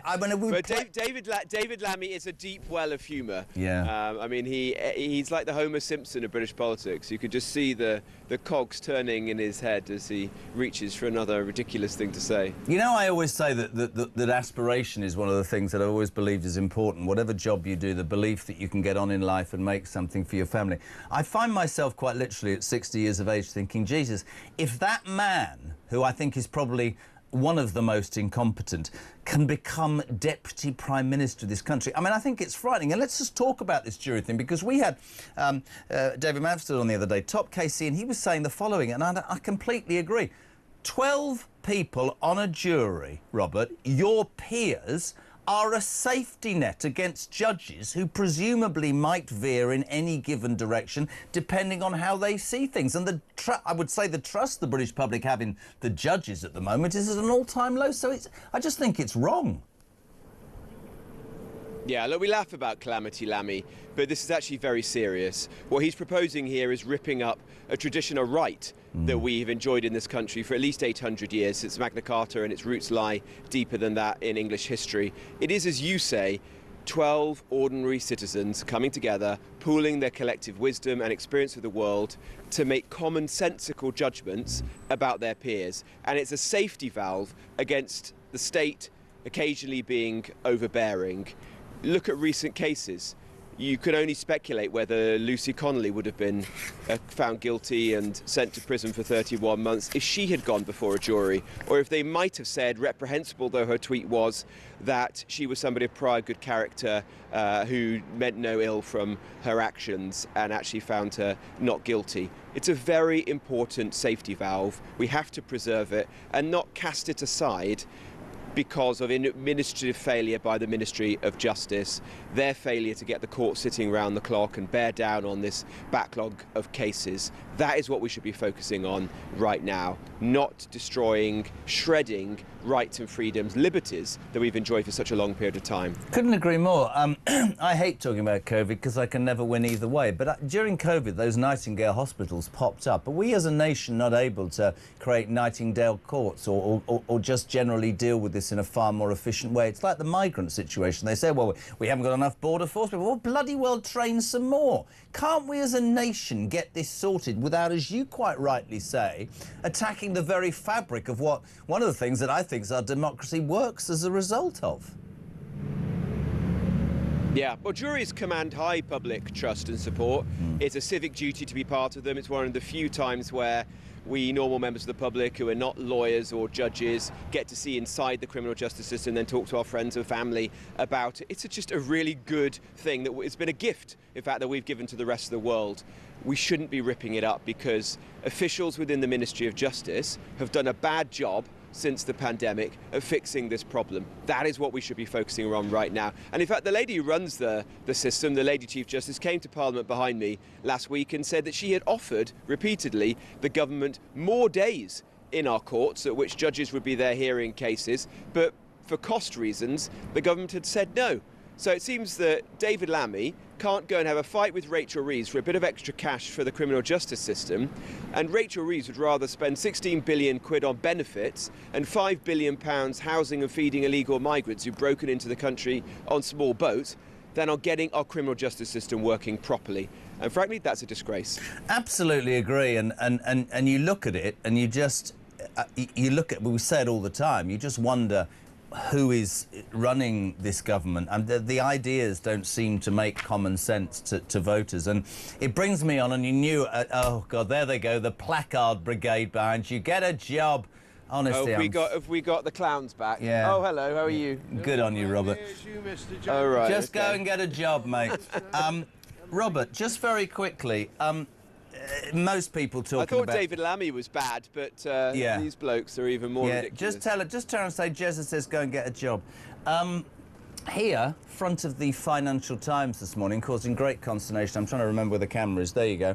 Overnight, the Financial Times saying that Nigel Farage had told Reform donors he expects to tie up with the Tories at the next election. He tweets at 6:05, the full story. I'd never do a deal. After 14 years of dishonesty, they should never be forgiven. The idea I'd work with them is ludicrous. They betrayed my trust in 2019. I would never trust them again. I get Richard Tice on at 7 o'clock. And I ask him, deal or no deal? Watch this, Robert. In one sentence, with one question, imagine I'm Noel Edmonds. Richard Tice, deal or no deal? No deal. Robert, where do you stand on this? I'm really interested by lots of response this morning, and I just want to read you one thing. Tam in Cornwall. I think that if it achieved the one thing we all want, which is Labour out, maybe they should merge. We need to remove Labour at any cost before they destroy this nation. What worries me is the right will split the vote and this horrendous lot will get back in. What are your thoughts, Robert Jenrick? Well, look, my party's leader, Kemi Badenoch, and Nigel Farage, leader Reform, have both been very clear that they don't want a deal. So there's not going to be a deal. That's the end of the story. And frankly, the British public, my constituents, the listeners and viewers to your show, are much more interested in what's going on in the country right now. Bills going up, cost of living, life being tough, Rachel Reeves wrecking their livelihoods with their ever-increasing taxes than speculating about this kind of stuff. And no, I know that, mate, but the one thing... My advice as a friend is get Nigel Farage on your show. You know, I can't answer what he may have said. No, I know that. But what I guess I'm saying is, and you know how much I respect you, there are people texting this morning saying, for the good of the country, would that not be maybe further down the line something that would need to be discussed to ensure we don't get 5 more years of this disgusting, despicable government? That's the question, isn't it? Yeah, I know where the question comes from, and it's asked because people are sick to death of this Labour government, just want to see the back of it and want a good government after the next general election. So I understand the motivation behind the question and the sentiment that there is amongst many people in the country, but both Nigel and Kemi have been clear there's not going to be a deal, so there isn't going to be a deal. So never or maybe? They've said there isn't going to be a deal. You're good at this, Jenrick. You're good at this. When are you back on Call Rob? Are you coming in next week? I think it's soon. I certainly won't do it before Christmas. Definitely. We're getting you a new jingle. And by the way, I do apologise for those idiots behind you. We respect you enormously for coming on. We love having you on. Robert Jenrick, Shadow Justice Secretary, thank you very much indeed. 20 minutes to 8 o'clock. Deal or no deal, I said to Richard Tice. No deal. Nigel Farage calling the Financial Times story fake news. Kemi Badenoch doesn't want to play ball. Hello to Maria in Newbury. Alarm Clock Britain. I've been doing my tax return since 5:30 this morning, she said. You obviously earn too much, Maria. I'm joking. Jezza says Kev the Red. I don't know why he's red. Is he a socialist? Does he support Manchester United? Reference the BB... This is great. This is honestly, oh my God. I think the Tory reform merger is a great idea for one reason only. If Nigel is leader of Her Majesty's opposition, he then gets 6 goes at 2-tier Keir every week at PMQs. And 2-tier Keir, who's terrified him, will fall. Polls endorse it. If Reform and the Conservatives do not work together at the next election, I fear the centre-right vote will be split and we shall have 5 more, wow, years of Labour carnage. 0344 499 1000. Text to 87222. So much on the show this morning. Alarm Clock Brits, we want to hear from you. We're back in 3.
across the UK. On DAB+, on YouTube, on your mobile, and on your side. This is Talk. Good morning, my friends. 18 minutes to 8 o'clock. The other news story about, very quickly, and we're going to do loads on this throughout the show, is a report that was set up to look into the gruesome and revolting murder of Sarah Everard and what could be done. That was in March 2021 to ever ensure that didn't happen again and women were feeling safe. Has come back and found that less than a quarter of police forces in the United Kingdom have not implemented basic safety policies for investigating sexual offences. And we've been saying to you all morning, if you're a woman, do you feel safe in the United Kingdom? Good morning to Jackie. She says, Jez, I can fully agree with what the lady from Middlesbrough said. On my days off, I pick up my grandson so my daughter can go to work. It's 0:00 in the morning and I've always thought it would be great to go to the park early and walk him around in the buggy and feed the ducks. I noticed a while back now at the amount of men loitering in the car park in the early hours that don't appear to be from this country. It began to worry me when one started to follow me. I picked up a stick off the floor to carry to feel a bit safer. Thankfully, we were left alone, me and the nippers, and I got to the car as soon as I could. Afterwards, I thought, what does everything come to when I'm picking up a stick to potentially protect myself and my grandson simply by going down the park? I don't go anymore at that time in the morning. It used to be full of dog walkers and people who said good morning. The world has changed and I, as a woman, feel scared. I think this is just frightening, and I think it's a disgrace to our society that police forces and the government actually have not done more than anything, not just for women's safety, for the memory of Sarah Everard. We're talking to Alarm Clock Britain every morning on Talk Breakfast. The hard-working men and women, I don't know, builders, plumbers, nurses, taxi drivers, I nearly said school teachers, up and about at crazy o'clock. Morning, Simon. Morning, Jeremy. Simon in the West Midlands. Been awake since 11 o'clock last night. Been at work since 12:30 for another 12-hour shift. Delivering fuel around 4 courts in the West Midlands. It's great, isn't it? Getting up and thinking I'm providing fuel for people who, A, don't pay for their own cars, because it's probably a mobility car, and then I'm providing fuel for them, and they don't even go to work, and they pay for it with the money that I'm giving them through my wages. Broken Britain at its best. Great show. Nice one, Jezza. Let's also speak quickly, just a text from Marco in Swindon, absolutely saying what Simon did. He said, morning, Jez, I'm an alarm clock Brit. Today I was on the road at 3 a.m. and I will be lucky to get home before 4 this evening. Just up the road from me is a house of multiple occupancy. 5 foreign lads have recently moved in the last month and we've been up all night listening to music very loudly while the rest of us try to go to sleep because we've got to get to work. The sad thing is I'm working my bloody backside off and these lot have more free time and probably more expendable income than I do at the end of the month, and I live my life by the rules. That is why, my friends, Alarm Clock Britain is so just frustrated, annoyed, alienated. 0344 499 1000. Those texts as well to 87222. You heard me just talk to Robert Jenrick, Shadow Justice Secretary, about this, I think it's a barkingly mad idea of David Lammy, who has finally revealed that half of all jury trials will be scrapped. His way of dealing with a backlog of 80,000 is to say, let's get judges to do it, removing in an instant the fabric, one of the most important fabrics of our democracy. Chris Daw is a KC and a leading barrister and author of Justice on Trial. Chris, good morning. Good morning. How are you doing? I was thinking if you were called Chris Law, that would have been even funnier than Chris Daw. It would have been great. You know, I just wish that my dad had thought that through more carefully before being called Daw. You're absolutely right. It could have been a big branding thing for me. You know, Chris Law practices law. It's better than Chris Daw practices law. You know, yeah, you're forgetting something, Jeremy. What? Yeah, but you're forgetting it. It's Daw's Law. Very good. We're slightly distracted, probably because we're both deranged. My friend... Yeah, well, it's Alarm Clock Britain, Jeremy, and I got up. My alarm was set just for you. Very kind of you. David Lammy, we played this clip yesterday. In 2020, he said that the fabric of juries, you know, 12 peers, safety net, all that we know in lawmaking was essential. Now he's become the Justice Secretary. This is his answer. I think this is disgusting, don't you?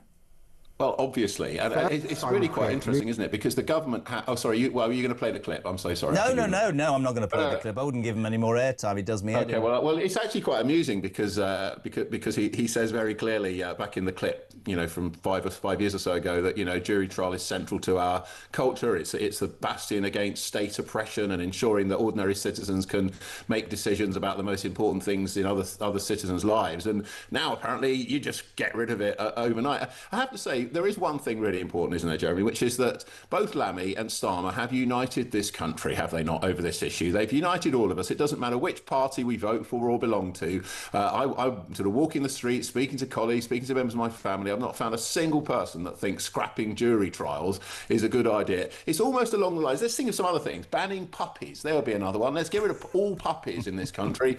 Puppies, kittens, juries. In fact, why don't they charge for air? Because that would be just as popular as scrapping jury trials. It's utterly insane. Anyone who knows anything about history in this country, which Lammy used to do because he used to talk about it, but anyone that knows anything about it knows that jury trial goes back in one way, shape or form for around 1,000 years. Yeah. And it's been part of our culture, our national psyche. We all know that even if we are accused, and yesterday Lammy was talking about, if you steal an iPhone in Curry's tomorrow, why should you have a jury trial? If you forgot something, what about if you didn't steal it and they just accused you of stealing it and you're innocent? So, whoa, there we go. There's the answer, David. And I think, I completely agree. I think actually added into that, pal, is that the judges do not have really much. I don't think there's much credence given to judges right now in the United Kingdom amongst the silent majority, because a lot of people see these barking decisions that are made, and you're allowing one person, male or female, to make a decision. The Piers thing is absolutely right. You just made the best point of the whole morning.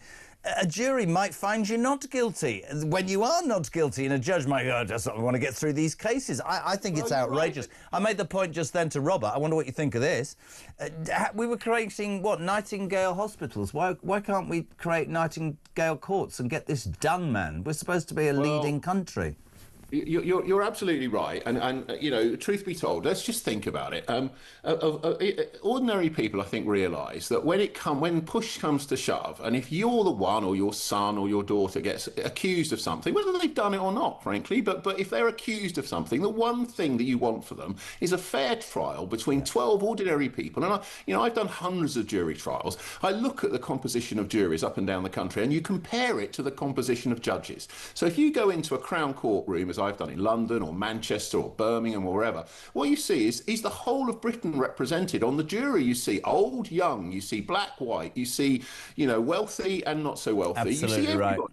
They all come together and they all have to sit respectfully in a room, and however long it takes, and eventually they have to come out with a verdict, which for me represents in many ways a far better pooling of our kind of national resource than a general election, because general elections, not everybody votes. There's like lots of people don't, and the system works in such a way that you can have a massive majority like Labour have, even though they really were not popular. It was just a protest vote against the previous government. So you can end up with all these irregularities and absurd kind of end results from democracy in our system. But the jury system is the one thing we have. It goes back all that time where literally anyone on the electoral roll, which means the same group of people who vote, any single person on that electoral roll can be randomly selected by the ballot, and their name comes up, and they have to go. You have to go, because it's so important to make sure people understand that this is a public duty. It's not just a bolt-on, and every single judge at the end of every single trial turns to that jury, and many of them have been doing it very, very clearly in the last few days since this was announced,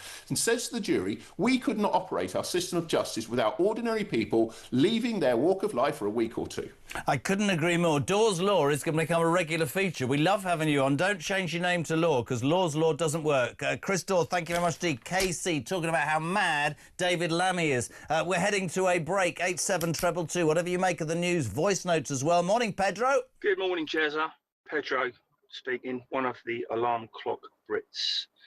Jezza, I'm listening to all these reform voters saying, oh, if he goes with the Tories, oh, you better be careful. Well, who are you going to vote for then? Are you going to go back to the Tories? Are you going to vote Labour or go Green? Just catch a grip of yourself.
Big news coming this December. Our Talk TV app is moving to the Talk app. You can watch, catch up and listen to all your favourite shows and podcasts anytime, anywhere, all on the Talk app. From Monday, 1st of December, the Talk TV app will no longer exist, so don't miss out. So head over to your App Store or Google Play and search Talk now.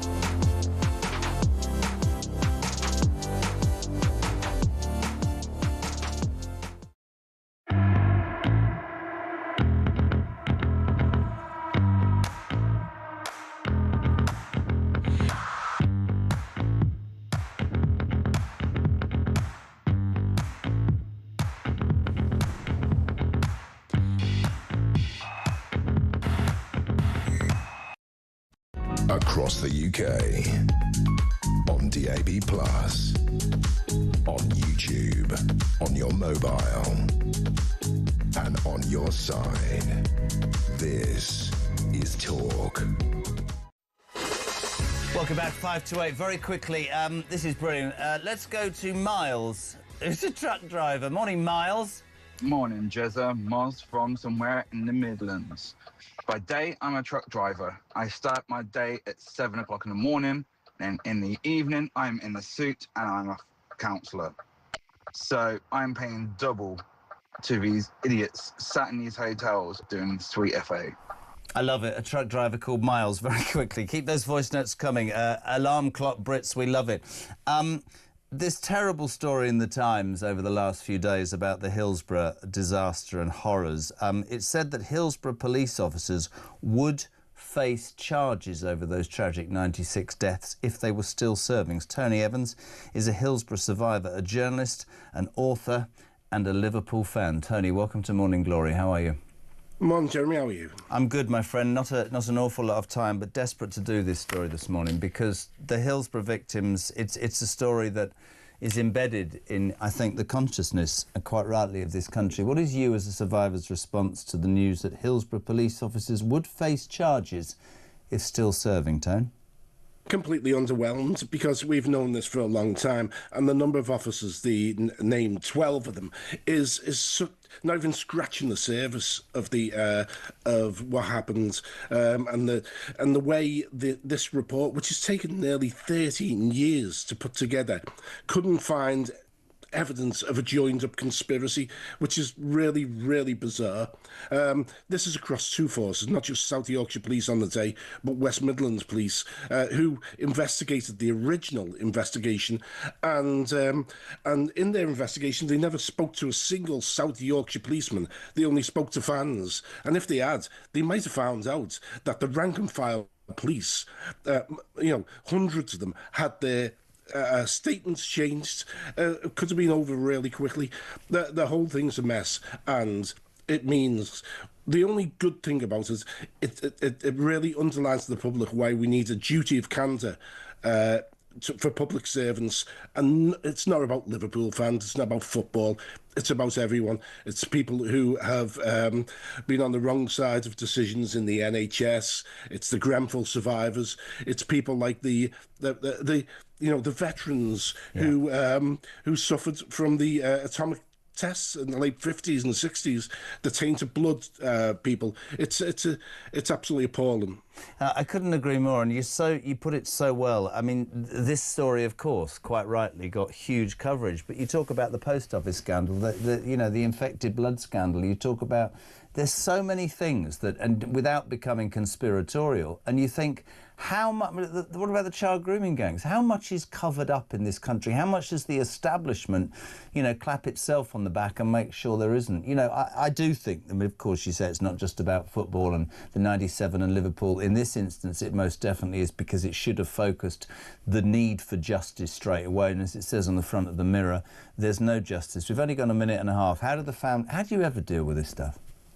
Well, you come to terms with it. We learned a long time ago that we would never get justice. So the campaign and the continued fight is all about the future. So it doesn't happen to anyone else, and that is the really important thing. And that's why the whole nation should get behind the so-called Hillsborough Law about a duty of candour and make sure public servants have to tell the truth, because it's quite ridiculous that senior policemen could lie to inquests because the standards of because basically didn't have to give evidence under oath. I completely agree, pal. Tony, I'd love to have you on for longer. Don't take that as a slight. I wanted to get the story on. I appreciate your time. Tony Evans, a Hillsborough survivor, front of the Mirror today. No justice. The 97 will never be forgotten. Candour in public service. Quite right too, my friend. 8 o'clock. News on the way on the home of common sense. And then she's on. Me old mate from GMTV, Esther McVeigh MP, next.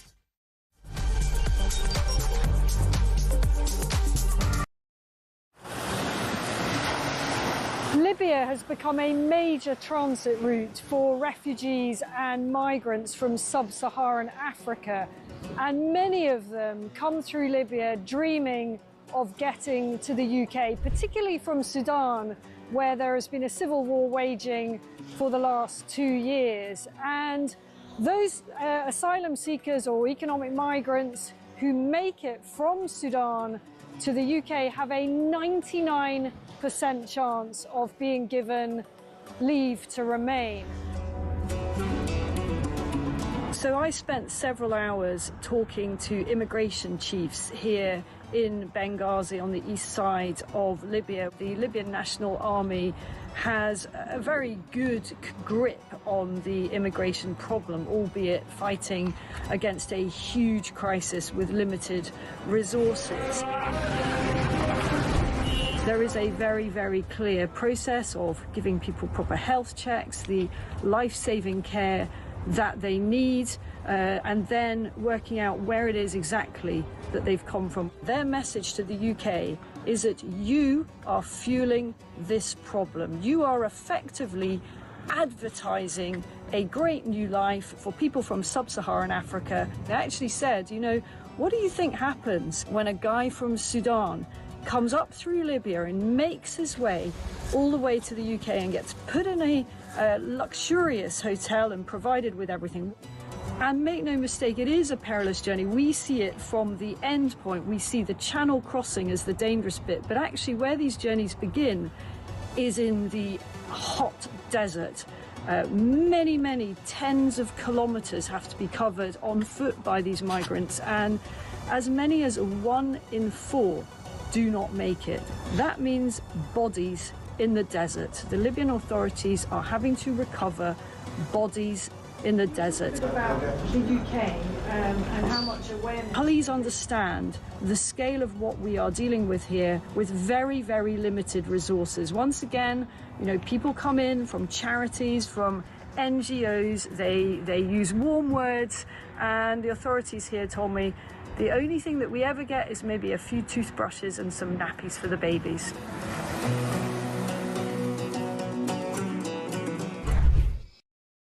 Across the UK, on DAB+, on YouTube, on your mobile, and on your side. This is Talk.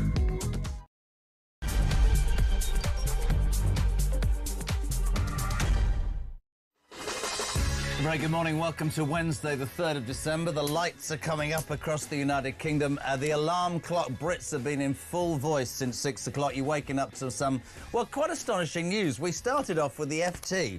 This was at 6 o'clock this morning. They had on their front page, Nigel Farage tells Reform donors he expects a tie-up with the Tories before the next election.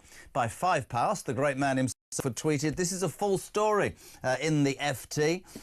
We would never do a deal with them. After 14 years of dishonesty and lies, they should never, ever, ever be forgiven. The idea that I'd work with them is ludicrous. They betrayed my trust in 2019, and we will ensure that they cease to be a national party in May. We spoke to the deputy leader of Reform, Richard Tice, just after 7 o'clock. I was very straight with him. I said to him, Tice, deal or no deal? Watch this. In one sentence, with one question, imagine I'm Noel Edmonds, Richard Tice. Deal or no deal? No deal. There you have it in a tick. Esther McVey, the ex-Minister of Common Sense, her response. We want to hear what you think about that. We want to hear about your thoughts about women's safety after the report into the horrific murder of Sarah Everard 5 years ago. Only a quarter of police forces are looking to basic policies for investigating sexual offences. We're going to tell you that if you drive a car or a van this morning that's electric, you're screwed, because they're going to charge you 1.5p more per mile as well as your regular fuel duty. So that's not looking good. We're also talking about David Calamity Lammy, or as he's now known, Lammy Dodger. He's the Justice Secretary who yesterday decided to get rid of a lot of jury trials. Forget the juries, we'll just get some judge doing it. Listen, and also, can I just say to Paul in Cheshire, this is fantastic. He was watching the interview with Robert Jenrick. There was a couple of idiots with, like, signs and boards behind his head. He says, couldn't help thinking whilst watching the interview with Robert Jenrick, on a serious note, how on earth can unemployed idiots like that get so close to a politician? What if they were dangerous? I think it's a very salient point. Nicholas, good morning. Morning, Jeremy. Thank you for a great show. I'm not part of the Alarm Clock Britain this morning. I'm going home. My alarm clock went off at 2 o'clock yesterday, and now I'm finishing work after a long shift in the NHS. Both me and my wife work in the NHS, and we are like passing ships. We literally wave at each other as we come off at Langley at the interchange there. She's going one way, I'm going the other. We get 4 days a month where we actually get to spend any form of time together. I am getting very tired of this government. I get taxed from high to high heaven on all my earnings. I lose 40% of everything I earn, and this pay per mile is what's really driving me absolutely insane. And I can't wait to see the back end of this Labour government. I'm a trade unionist and a staunch socialist, but I can't wait for the days that this Labour government goes and some adults actually come into power. What an interesting voicemail that was this morning. Nick sent us that in the first hour of the programme. We say a very good morning to Esther McVey, former Minister for Common Sense. There isn't much around anymore, Esther, is there? Well, we're bringing it back. You're bringing it back. The station's bringing it back. And certainly your viewers and listeners are bringing it back. It's just unreal. Where should we start today? My favourite. Let's start with the story. Front of the FT.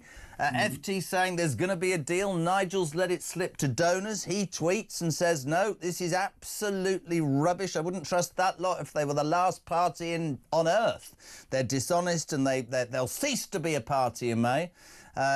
Richard Tice went further. He said the FT was... Come on, you are fake news. Okay, you're fake news. That's my little new machine.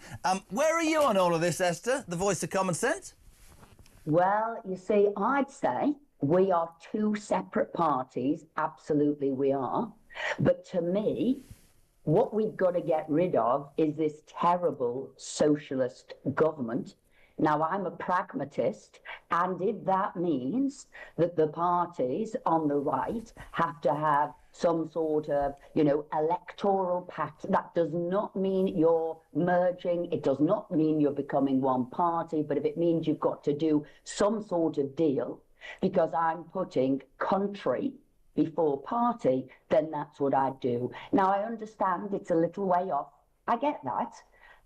But I think this, absolutely we won't. And I think there was a little bit of he doth protest too much.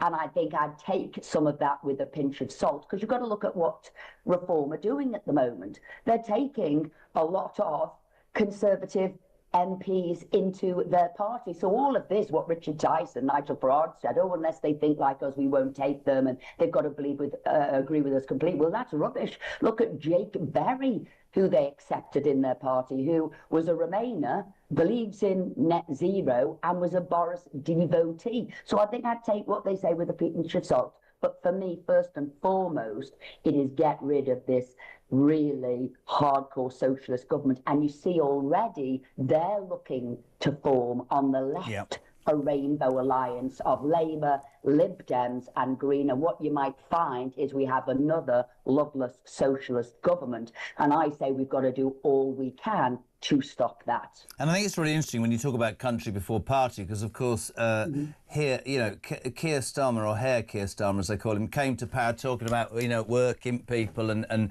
you know, putting people's rights and growth and all that. But actually, he said, I will put the country before party. Patently, almost everything he and Rachel Thieves has done is to put personal ambition in front. So let me ask you a direct question, because it's the first time... pragmatism is essentially right. I get that. There will be reformers who don't trust the Tories. There'll be Tories that don't trust the reformers. Surely if we are talking country before party, and Reform have told me this morning they'll win anyway, the Tories, and I give credit where credit's due, I thought that Kemi Badenoch last week was the best she's been. Shame it's taken a year and a half. Maybe that's created a bit of interest. Certainly from an economic point of view, you look at the Tories and you go, that's very sensible. And there will come a point that 14 years of what was sadly in the end perceived as failure and a lack of doing what you said you were going to do will fade to a degree.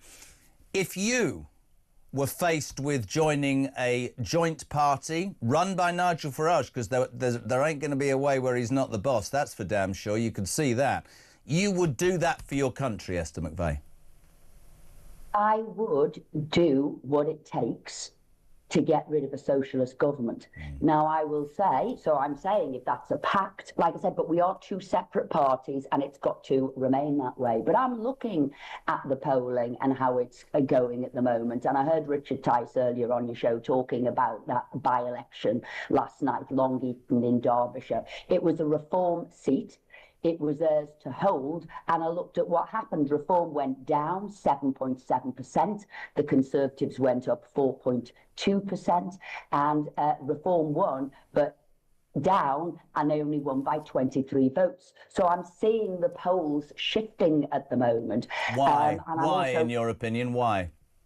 I think because when you said Kemi had taken a little while to get off the starting blocks. Well, I don't dispute that, but probably because she thought she had a year to get things in order. She wasn't expecting Labour to collapse quite so quickly, which did mean Reform was in there quickly. They got in.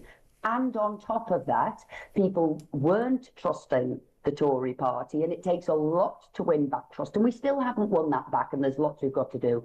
But I think the economy is becoming very important. You'll see now in the polls, the Tory party is the party most trusted now on the economy, and Kemi did do a brilliant reply and response, and you're seeing, I think, this true Conservative competence on the economy coming forward. And I think people are looking at the breadth and the depth of the Reform Party. Yes, there's 5 of them. Yes, they're doing very, very well. Yes, I'm friends with them.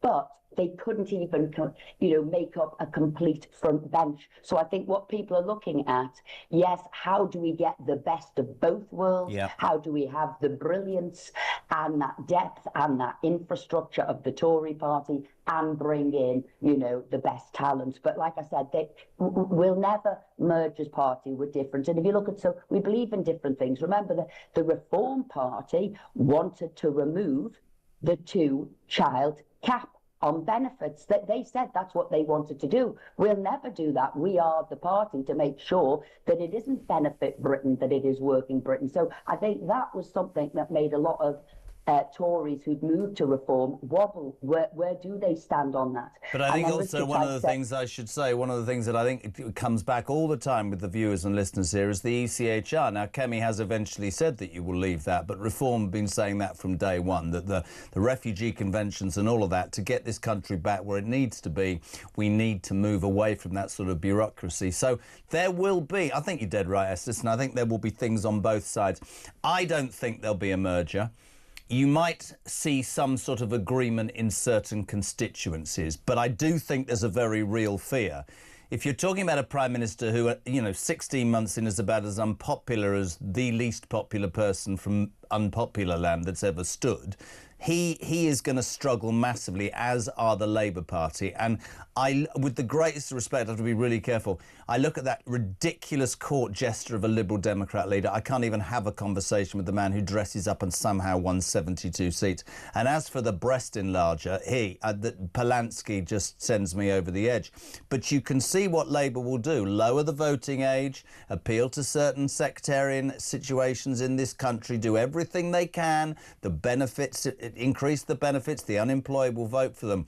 In that instance, faced with that again, I think the country would demand that the right does something for the good of the country, to be honest. But today, as to be fair, as Robert Jenrick said, Kemi says no, Nigel says no. I just think it's really interesting it's been floated. And I think you're right, the fact that it was floated, this could happen, and then how will it go down, what are people thinking, and just to plant that seed. But I think we need to be mindful of that by-election in Caerphilly, where Reform looked like it was going to win. Reform did incredibly well, but Plaid Cymru won, and that was because there was all of the left seemed to come together to make sure that Reform didn't win. And I think you need to wake up to that. And like I say, we're a long way off, but that, when I say an electoral pact, I'm sort of talking about in certain seats you might not stand and etc.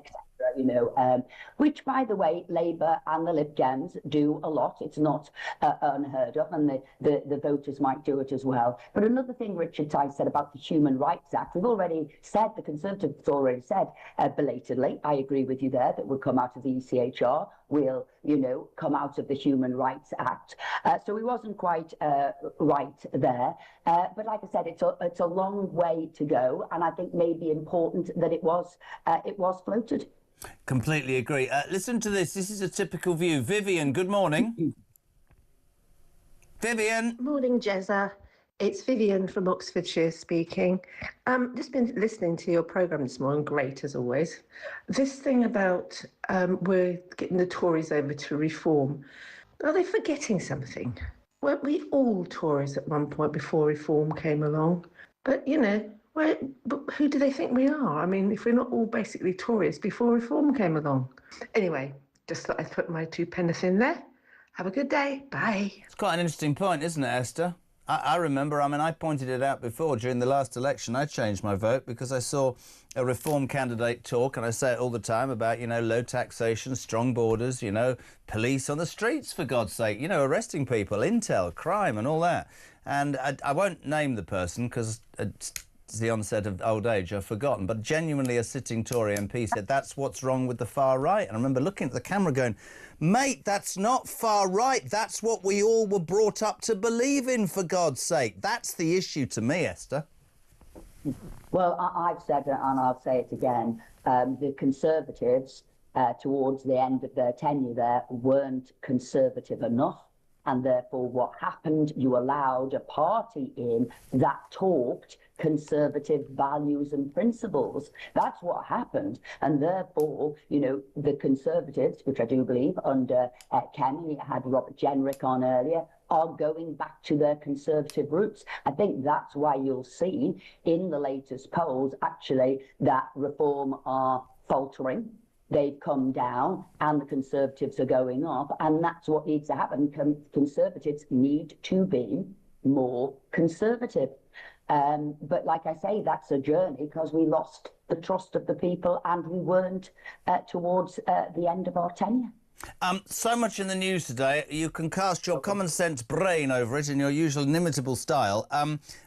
As a woman, I want to tell you, I mean, I think this is disgusting. A report set up after Sarah Everard's tragic murder in March 21 by that vile scumbag Wayne Couzens, who should rot in hell for all eternity, had said that sexually motivated crimes against women in public remain widespread. Esther also found that a quarter of police forces in England and Wales have failed to implement basic policies for investigating sexual offences. And we've been saying all morning, do you as women feel safe? And so many astonishing messages saying, no, I don't feel safe. One woman said, I can't even take my grandson for a walk early morning for men loitering around the park. I don't see a police officer. I won't let my daughter go out anywhere on her own.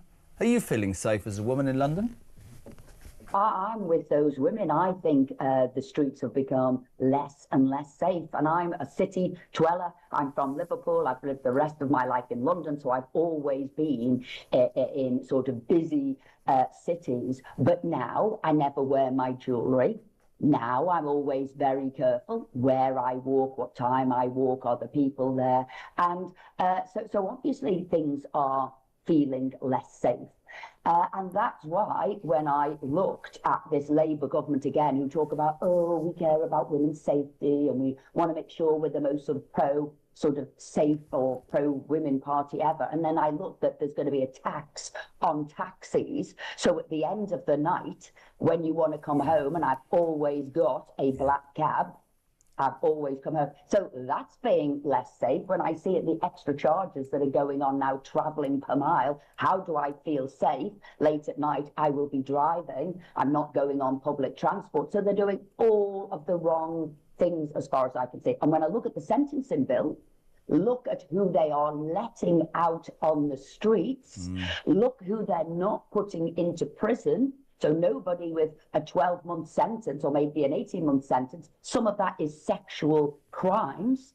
They are not going to prison. Of course, the streets are less safe, let alone those people who are coming into the country who we don't even know who they are and what crimes they've committed. So if you're wondering why the streets are less safe, I've just given you a couple of examples why the streets are less safe, and we can't take safety into our own hands because we're being taxed to the hilt. Completely agree. Before you go, I need your response to...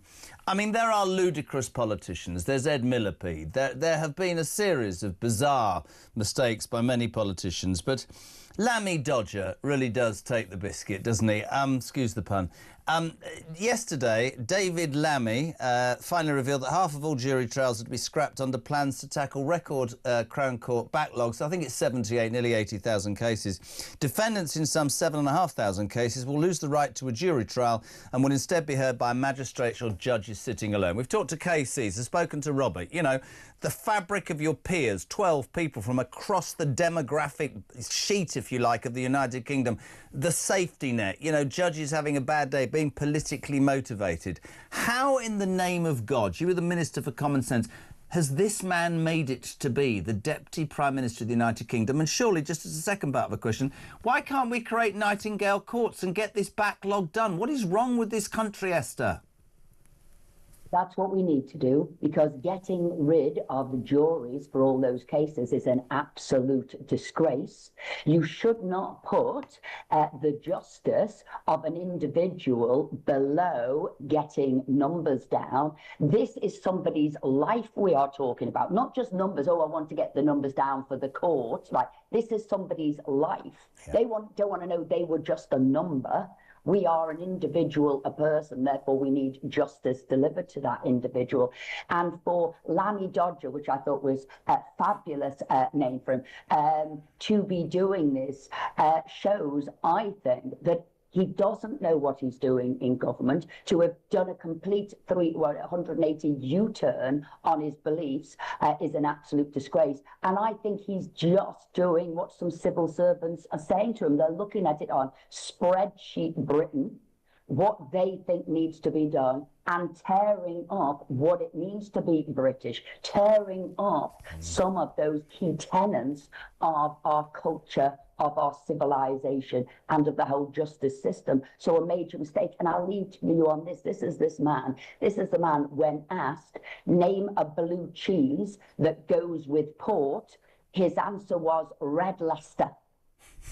Do you know why he said that, by the way? That says it all. Do you know why he said that, love? Honestly, this is genuinely true. Somebody told me he didn't want to say blue because he was a Labour supporter, so he said Red Leicester. That's how... No.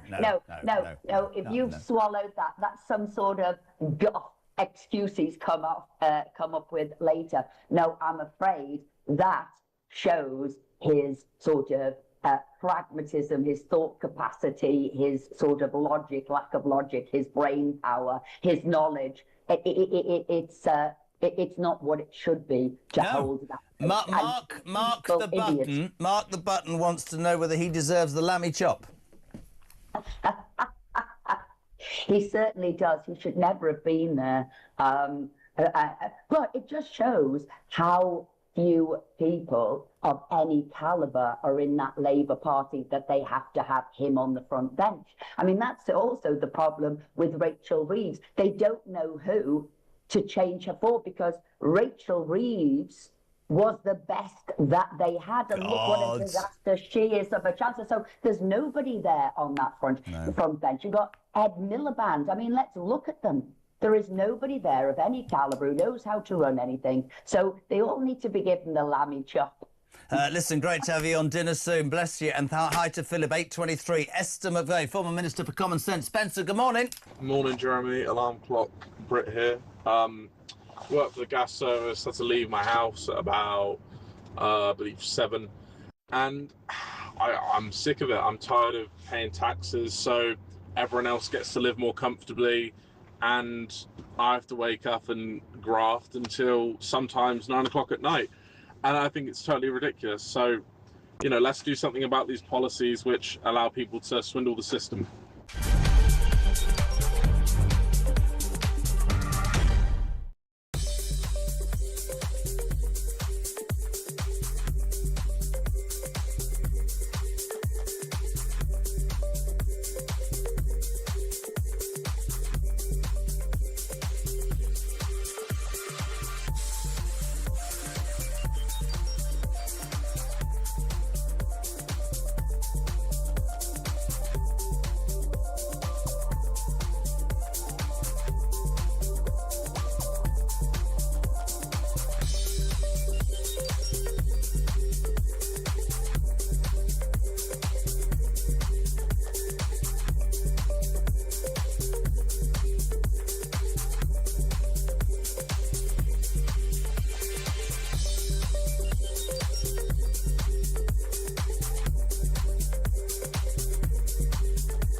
Big news coming this December. Our talkTV app is moving to the Talk app.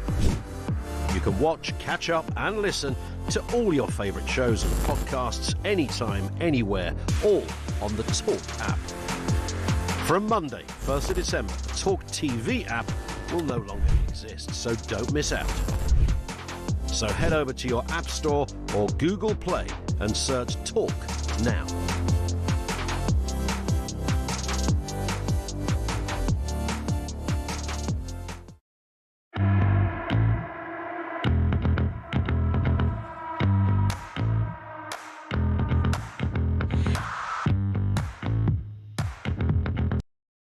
Across the UK, on DAB+, on YouTube, on your mobile, and on your side. This is Talk. Good morning, 8:27. Julia Hartley-Brewer here from 10 o'clock, and Ian Collins sounding great this afternoon from 1. So much to talk about. Mark says, this is the story that if you're in a car or a van this morning, have a listen to this. Hybrid drivers will be hit with a double whammy. You're going to be paying 1.5p per mile charge, as well as regular fuel duty, which stunned us all because we thought you were told to drive an electric vehicle because they're good for the... What is it? Oh, yes, the environment. Mark Eaton says, pay per mile for electric vehicles, just the precursor of pay per mile for all vehicles, says Mark in Northampton. The world's gone on and mad. Fiona says, we cannot allow this jury nonsense of Lammy Dodger to get through. It will add to dictatorship. People in power positions are not held accountable and say and do as they wish. This is to silence people. I don't know if I go that far, but I do understand. Wayne's from Wiltshire. I only do that because my daughter lives there. How is it, and this is a great point, that retired police officers cannot be prosecuted over Hillsborough, but retired soldiers can be chased to the ends of their days? If a crime has been committed, then a crime has been committed. Simon in Aberdeen, Hillsborough police cannot be prosecuted because they've retired. What about servicemen hounded in later life for serving their country in Northern Ireland? Thank you very much indeed. Completely agree. We're delighted to have our next guest. Hope he's in his chair.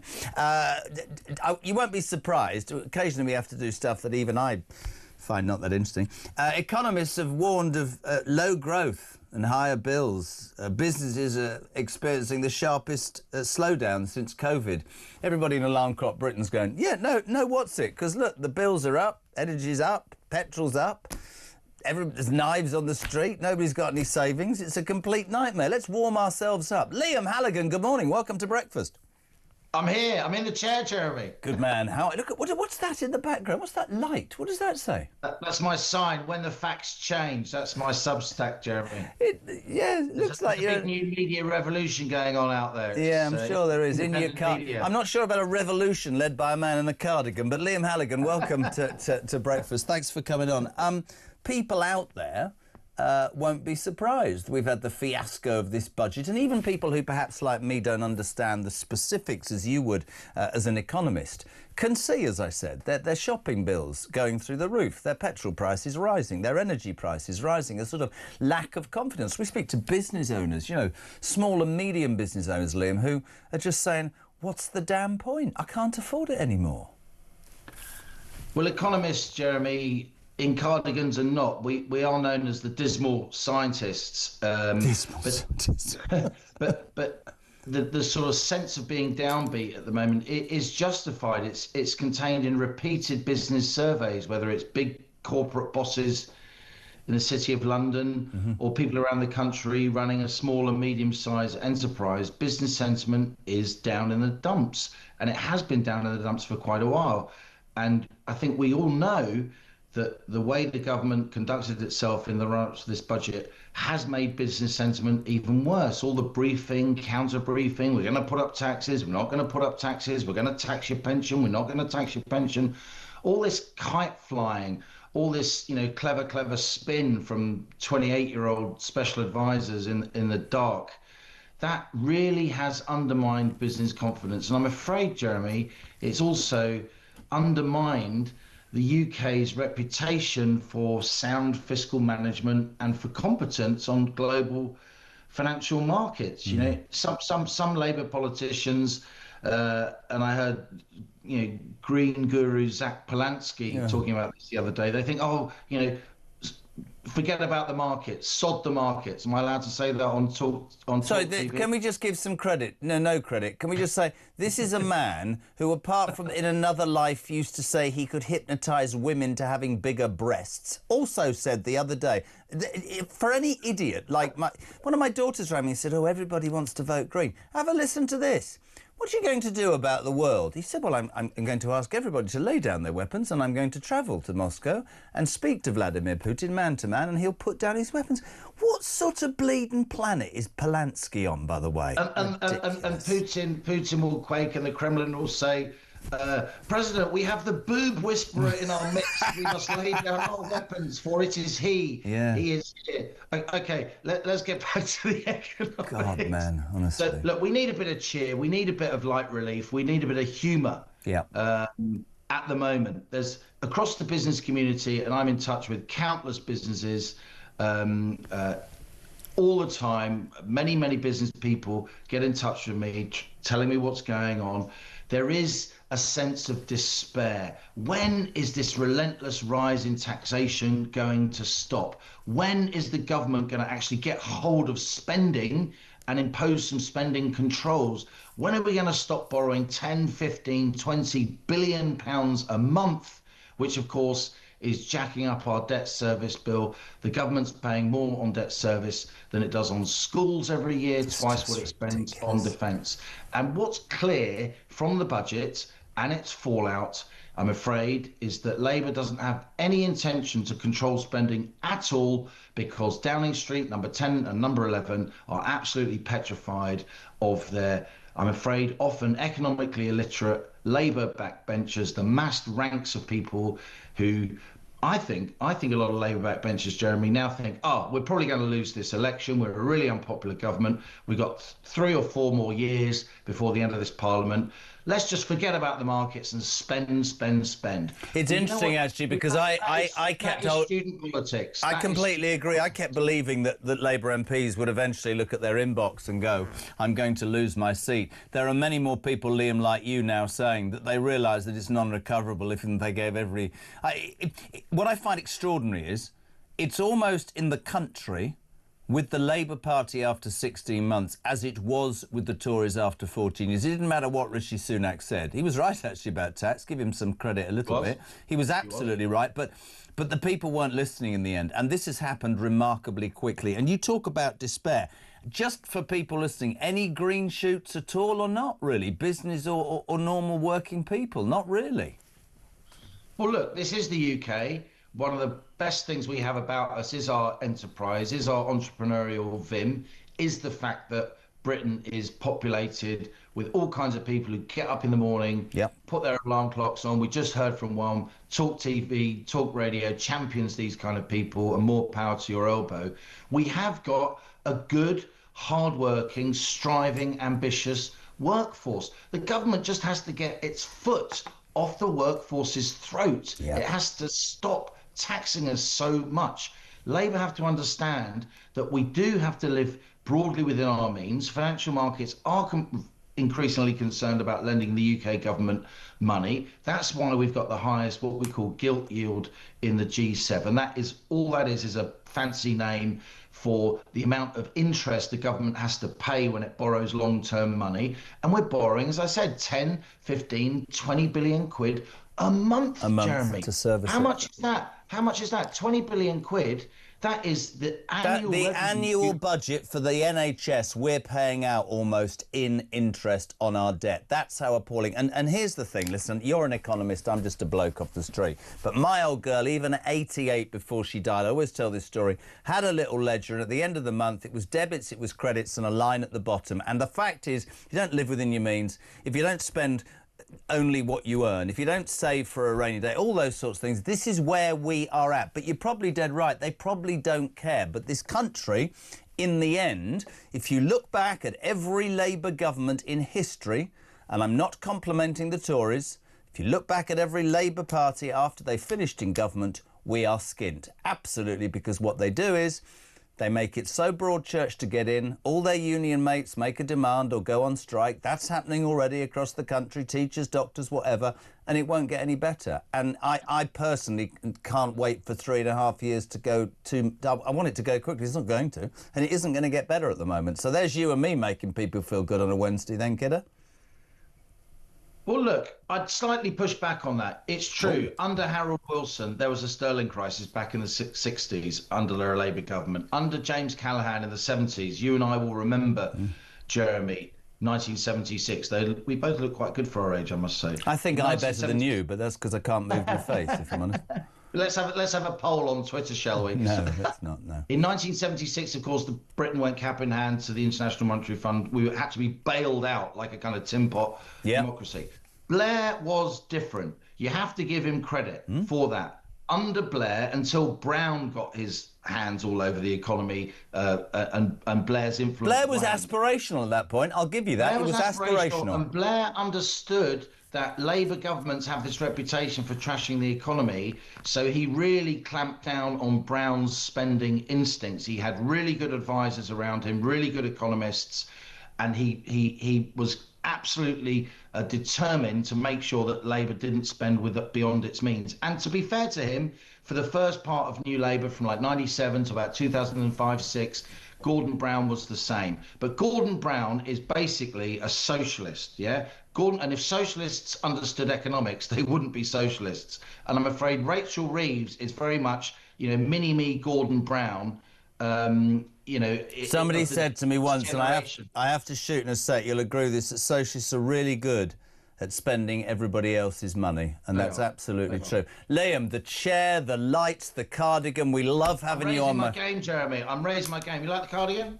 Yeah, go and Gone for the city slicker go and look, suck but- on go and suck on a Werther's original next. Enjoy your fishing trip. Thank you so much indeed, Liam Halligan. Plug-in hybrids, 1.5p a mile. They told us to buy electric cars, didn't they, Russ? Morning, Jezza. Russ here. Going back on the point of the hybrid, does that mean me being a taxi driver, I've got to pay tax on the fuel that I put in, tax on the mileage, and tax on the road tax? I'm paying 3 lots of taxes. I bet they don't reduce the road tax for me, will they? Take care, mate. Have a good one. Bye-bye.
Across the UK, on DAB+, on YouTube, on your mobile, and on your side.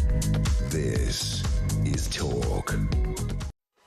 Loads of response this morning to that report set up after the terrible murder of Sarah Everard and how police forces should make a difference. And actually it says that sexually motivated crimes against women in public remain widespread. I've been telling you all morning.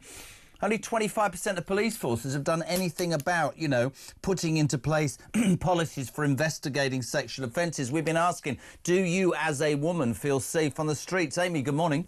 Morning, Jeremy. It's Amy from Southwark. Discussing women's safety. Of course, I would love safer streets for women, but I feel the ones that are now coming forward and saying the police don't do enough, fair enough. But these are the same people that want stop and search to no longer exist due to accusations of racism.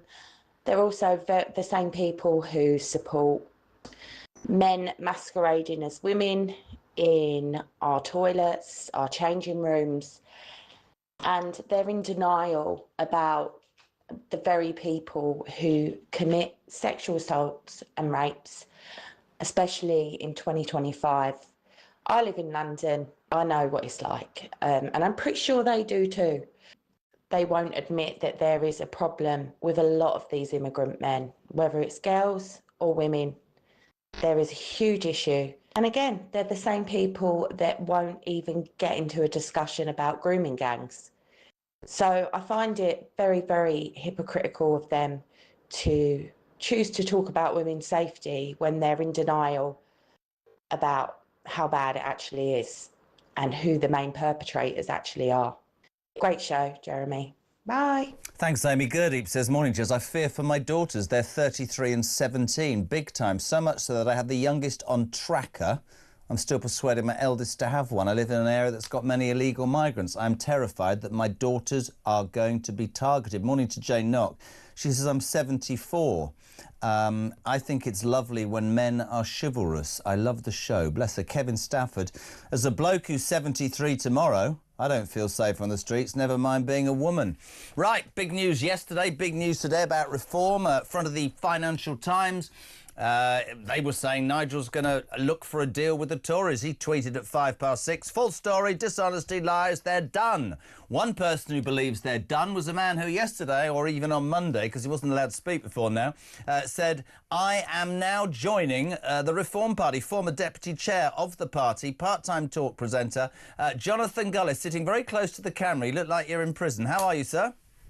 I'm good, thank you, Jeremy. How are you this morning? I can't believe, Gullis, after our friendship and all I've done for you, that I've had to eke out some interview at 9:15. What about the exclusive with me on Monday? What was the matter with you, man? The BBC? Oh, look, Jeremy, it was important that I spoke to local and regional press and, more importantly, local members, and I have done that. In fact, I'm meeting later today the chairman of the Stoke-on-Trent North Reform UK branch because, you know, I meant it when I said it. I'm here to ingratiate myself amongst the members, show that I'm here for the right reasons, which is by pounding the pavements, delivering leaflets, knocking on doors, and convincing as many voters as possible to vote for Reform UK across the country in order to make sure that we install Nigel Farage in 10 Downing Street and have a Reform government at the next general election. So does that mean you're going to stand as the Reform MP in Stoke, your old constituency?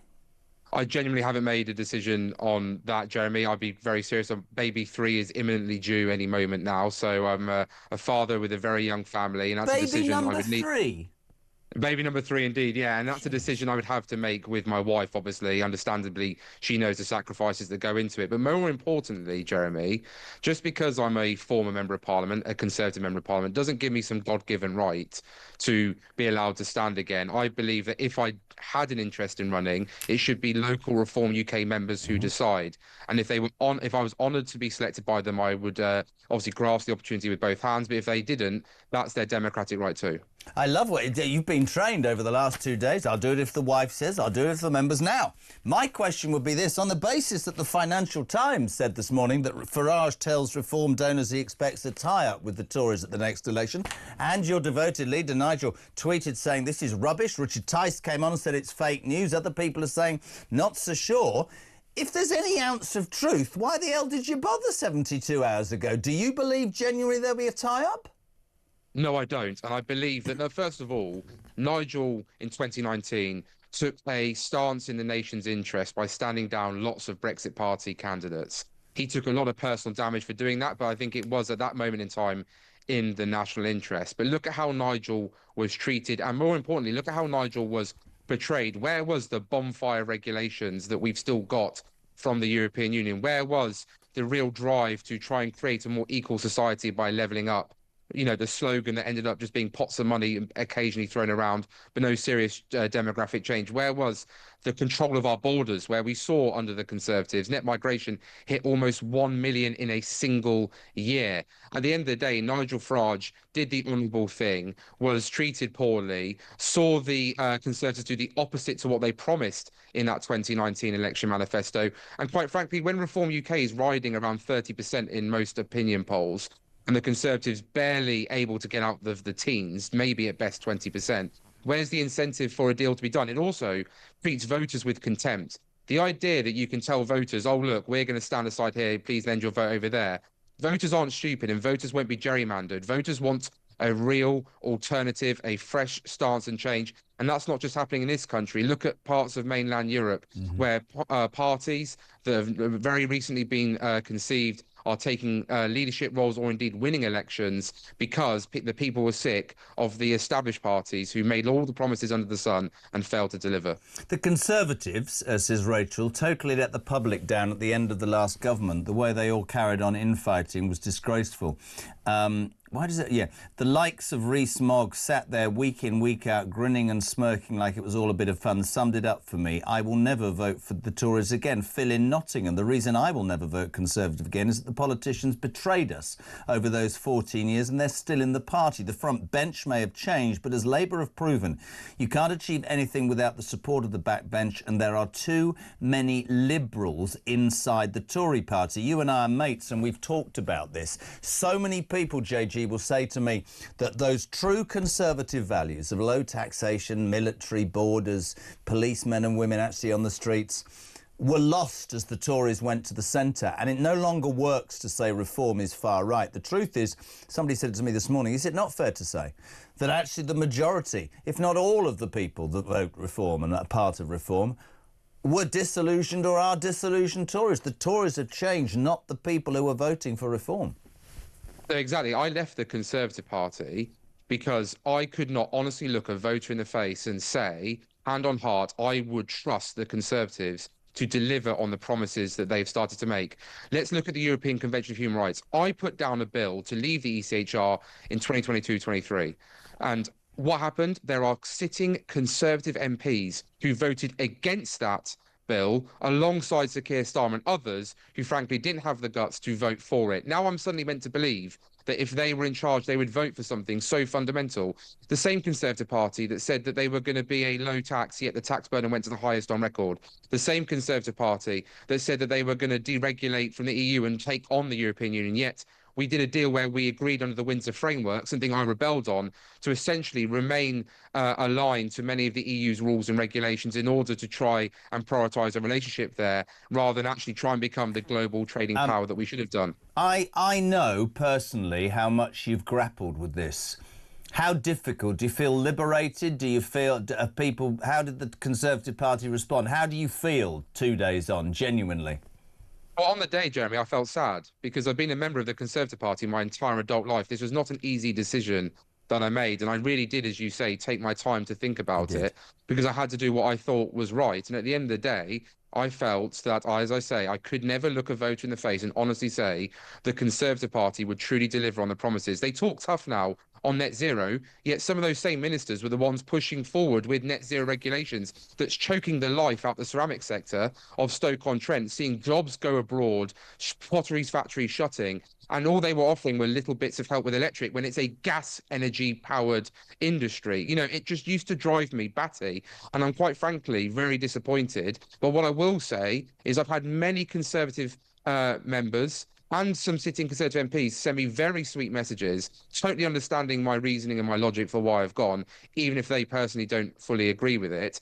And I just want to say thank you to those people, many of whom I didn't expect to necessarily reach out, because I think it does show that there is a lot of grappling within the Conservative Party membership still about where they think the future lies. I firmly believe the future lies in a fresh new phase, which is Reform UK, led by Nigel Farage, who has been consistent in his convictions of his beliefs for decades, which is extremely rare in British politics, and that should give people hope that under a Nigel Farage-led United Kingdom, he would do exactly what he says and not spend his time trying to water things down to appease certain members of the backbenches, which I promise voters will happen in the Conservative Party government. Listen, great to have you on, mate. You'll be back on here soon. We wish you luck, and I know how much you've grappled. I personally think you've made the right decision. Good to have you on. Listen, great. JG, Jonathan Gullis, defected, former deputy chairman of the Tory Party, defected to Reform on Monday. What is it, 9 minutes to 9? So much to talk about. 0344 499 1000.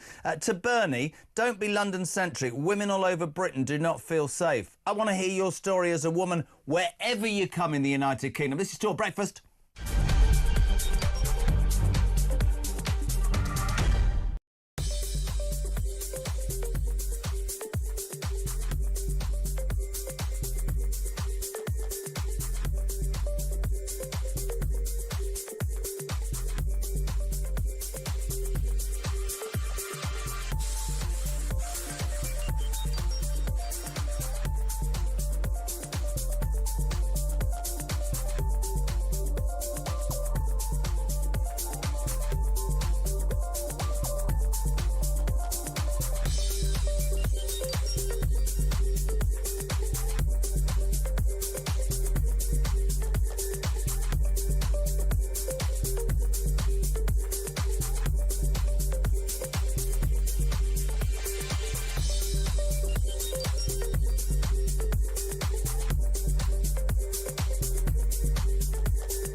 Big news coming this December. Our talkTV app is moving to the Talk app. You can watch, catch up and listen to all your favourite shows and podcasts anytime, anywhere, all on the Talk app. From Monday, 1st of December, the talkTV app will no longer exist, so don't miss out. So head over to your App Store or Google Play and search Talk now.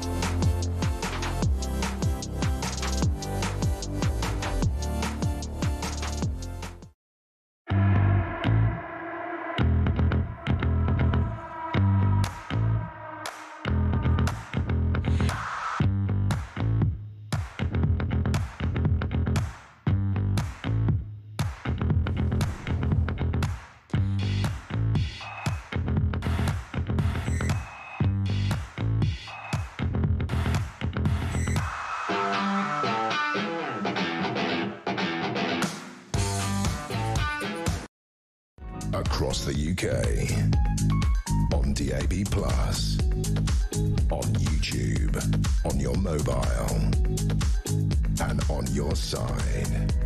This is Talk. Welcome back, 5 to 9. Julie here from 10, Ian at 1 o'clock, and Alex Phillips on Drive from 4 o'clock this afternoon. Morning, Monzi. Morning, Jezza. Great shows. Monzi from Brighton here. Just a quick walk round Great Britain this morning. Listen to the alarm clocks.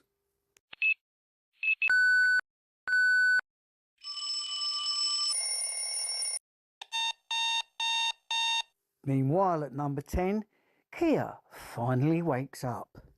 5, 4, 3, 2, 1. Another day to put the British people through misery. Great show. Keep it up. Love ya. Monzi. Love that. I imagine that that's when he gets romantic Starmer to Mrs. Starmer. 5, 4. The sort of underwhelming ending to a particularly crap beginning. Can you push the button, please, Marky? 90 minutes in 90 seconds. From The Sun. A very good morning to the Manchester United correspondent for The Sun, Samuel Luckhurst. How are you? Let's cut to the chase because you look a serious man. You're playing my team on Thursday. Newcastle, no, not Newcastle. Manchester United are about as consistent as treacle, as are West Ham. Let's get a prediction on that match before we talk about last night. Well, I think it's one of those games of rarity that United should actually win, just given how miserable West Ham have been this season. Yes, not really had the managerial bounce from Nuno Espirito Santo. And although I understood why they got rid of David Moyes, 18 months ago? I'm the only West Ham fan who says it all the time. Why in the name of God did we get rid of Moyesy? Last night I sat in a hotel room on my own, didn't have Sky, I had my little telephone.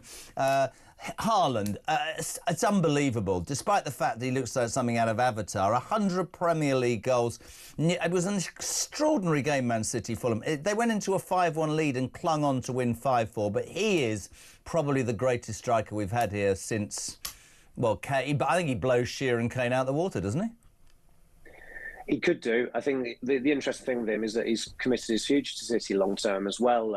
I think when he first went there, you'd have thought maybe 3 or 4 years and Real Madrid would come call him, but he's clearly very content there. And if he does stay there for another 4 years, I think he will probably take Shearer's Premier League record. He's a player who just looks like he's built in a lab, really. He's pretty irrepressible most of the time. But City as well, it was a hell of a game. And although they feel like quite an erratic side and they don't have that fear factor of old, they are only 2 points behind us. When you look at their spine, when they're at their absolute optimum, it probably trumps Arsenal's spine.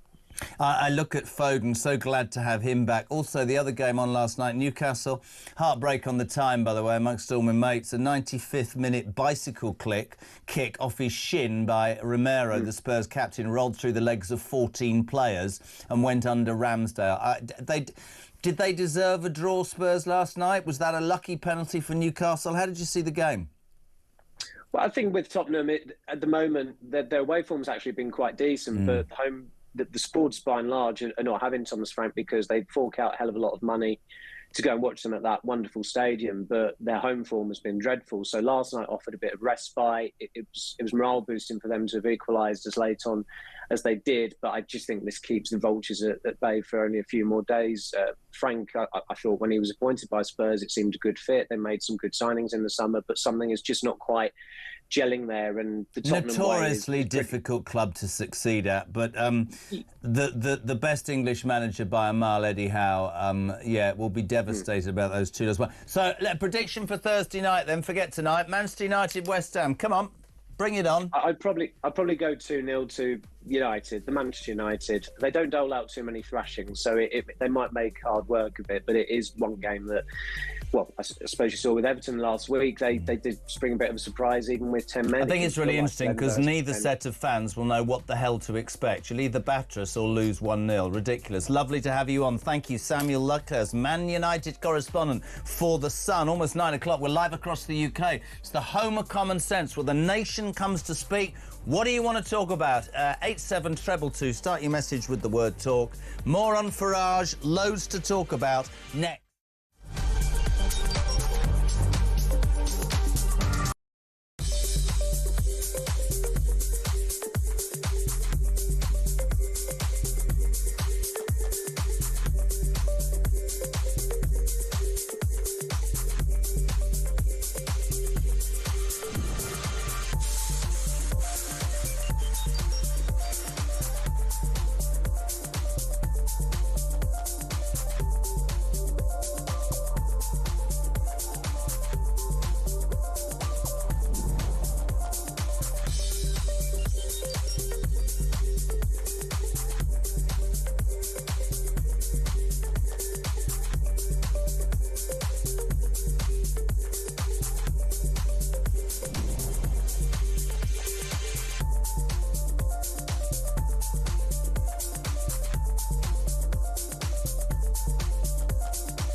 Across the UK, on DAB+, on YouTube, on your mobile, and on your side. This is Talk.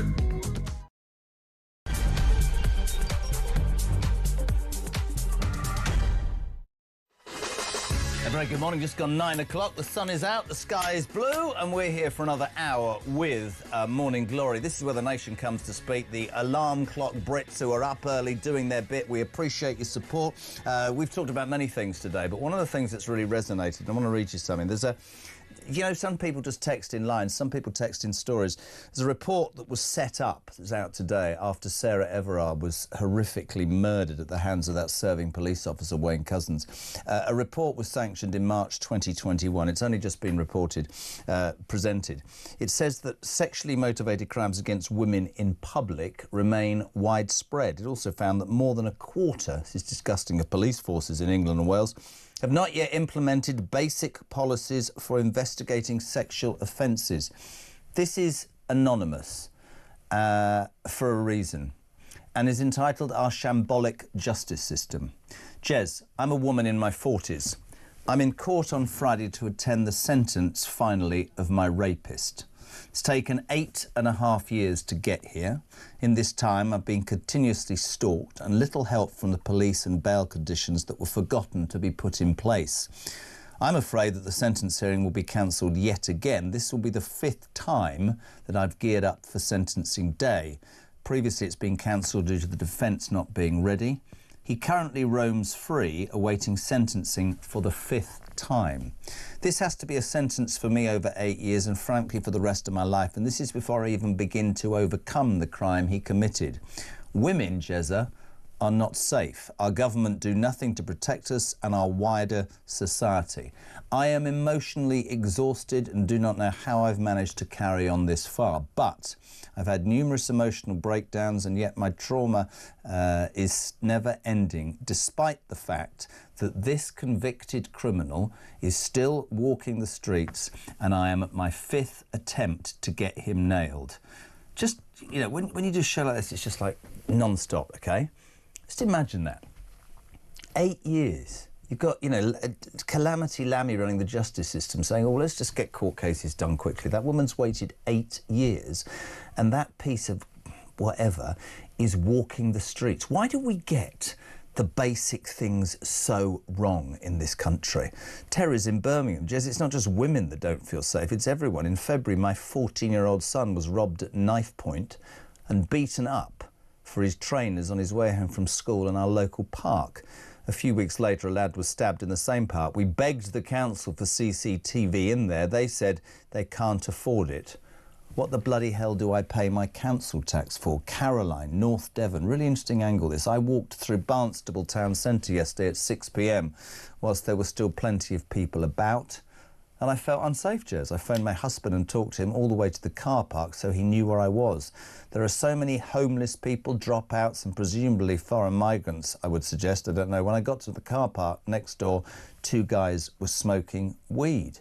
June. Jez, it's not just women. My husband and I were on the bus from Birmingham. It was full of people on the phone talking loud and not one English voice. We're in our 70s and I'm not embarrassed to tell you that I don't feel safe. Michelle, I live in Tamworth in the Midlands and I'm too scared to take my 1-year-old boy to the park because there's a migrant hotel close by. They sit in pairs around the park just watching us, terrified for our safety. Michelle in Tamworth. Just a snapshot of what is happening in our country. Love to hear your story between now and 10. We've talked Reform and Conservatives. We'll talk women's safety. We'll talk hybrid cars, which, by the way, if you bought one, was a con job. You're going to have to pay an extra £1.50 to drive your electric vehicle that probably runs out after 4 minutes around the centre of town. Well, if you can get into the centre of town, because it's full of men and women in lycra on bicycles. I can feel a rant coming on. Let's move. Let's say a very good morning. I love this man with a deep passion politically. Brendan O'Neill, Chief Political Writer for Spiked. Welcome to breakfast, dear boy. How are you? I'm good, thanks, Jeremy. How are you? Well, you know, I try every day to come in and think, today there's going to be something good. And there isn't. Can I start with those messages that I just read? Because, you know, we do a lot of politics. This report that was set up, Brendan, after Sarah Everard's heinous murder, has only come out today. And it says that sexually motivated crimes in women, against women, remain widespread. Only a quarter of police forces have brought in any basic changes to their policy. That is an utter disgrace to women in the United Kingdom, is it not? Complete disgrace. And, you know, one of the real tragedies of the past 10 years or so is that we're supposedly an equal, woke, fair society, but I actually think women have become less safe. as a consequence of various different rules and ideas, women have become less safe. They're less safe because we know that there are men from regressive cultures wandering the streets, treating women pretty badly, sometimes actually assaulting and abusing them. We know that through the ideology of trans, men are now allowed into women's spaces, although finally that's changing. That also made women feel less safe. And then we've got reports like this one saying that, you know, things aren't investigated quick enough, that women feel increasingly unsafe on the streets. This country is letting women down at the moment. Through all the various policies we're pursuing, we're making life harder for the female population, and that's really outrageous. It's more than outrageous, and I can't, you know, I sit here and I wonder, you know, I have 2 sisters, says Mark Bennett, a mother, 5 nieces. When I hear about Sarah Everard, it rips my heart out. Give me 1 minute in that bloke's cell. How can that be? But more than the scum that is Wayne Couzens, as you quite rightly say, I always use this word now, Brendan, which is priorities.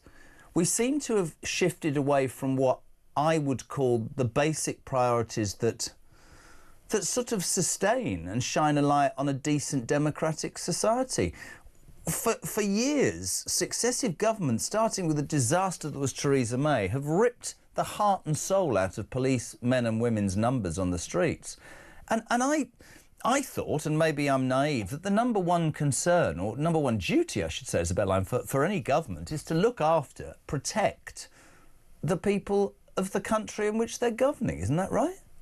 Absolutely. I think the gutting of the police, the lack of police officers on the streets, that's something that concerns a lot of people. You know, we will remember the days when there were bobbies on the beat. Oh, shock horror.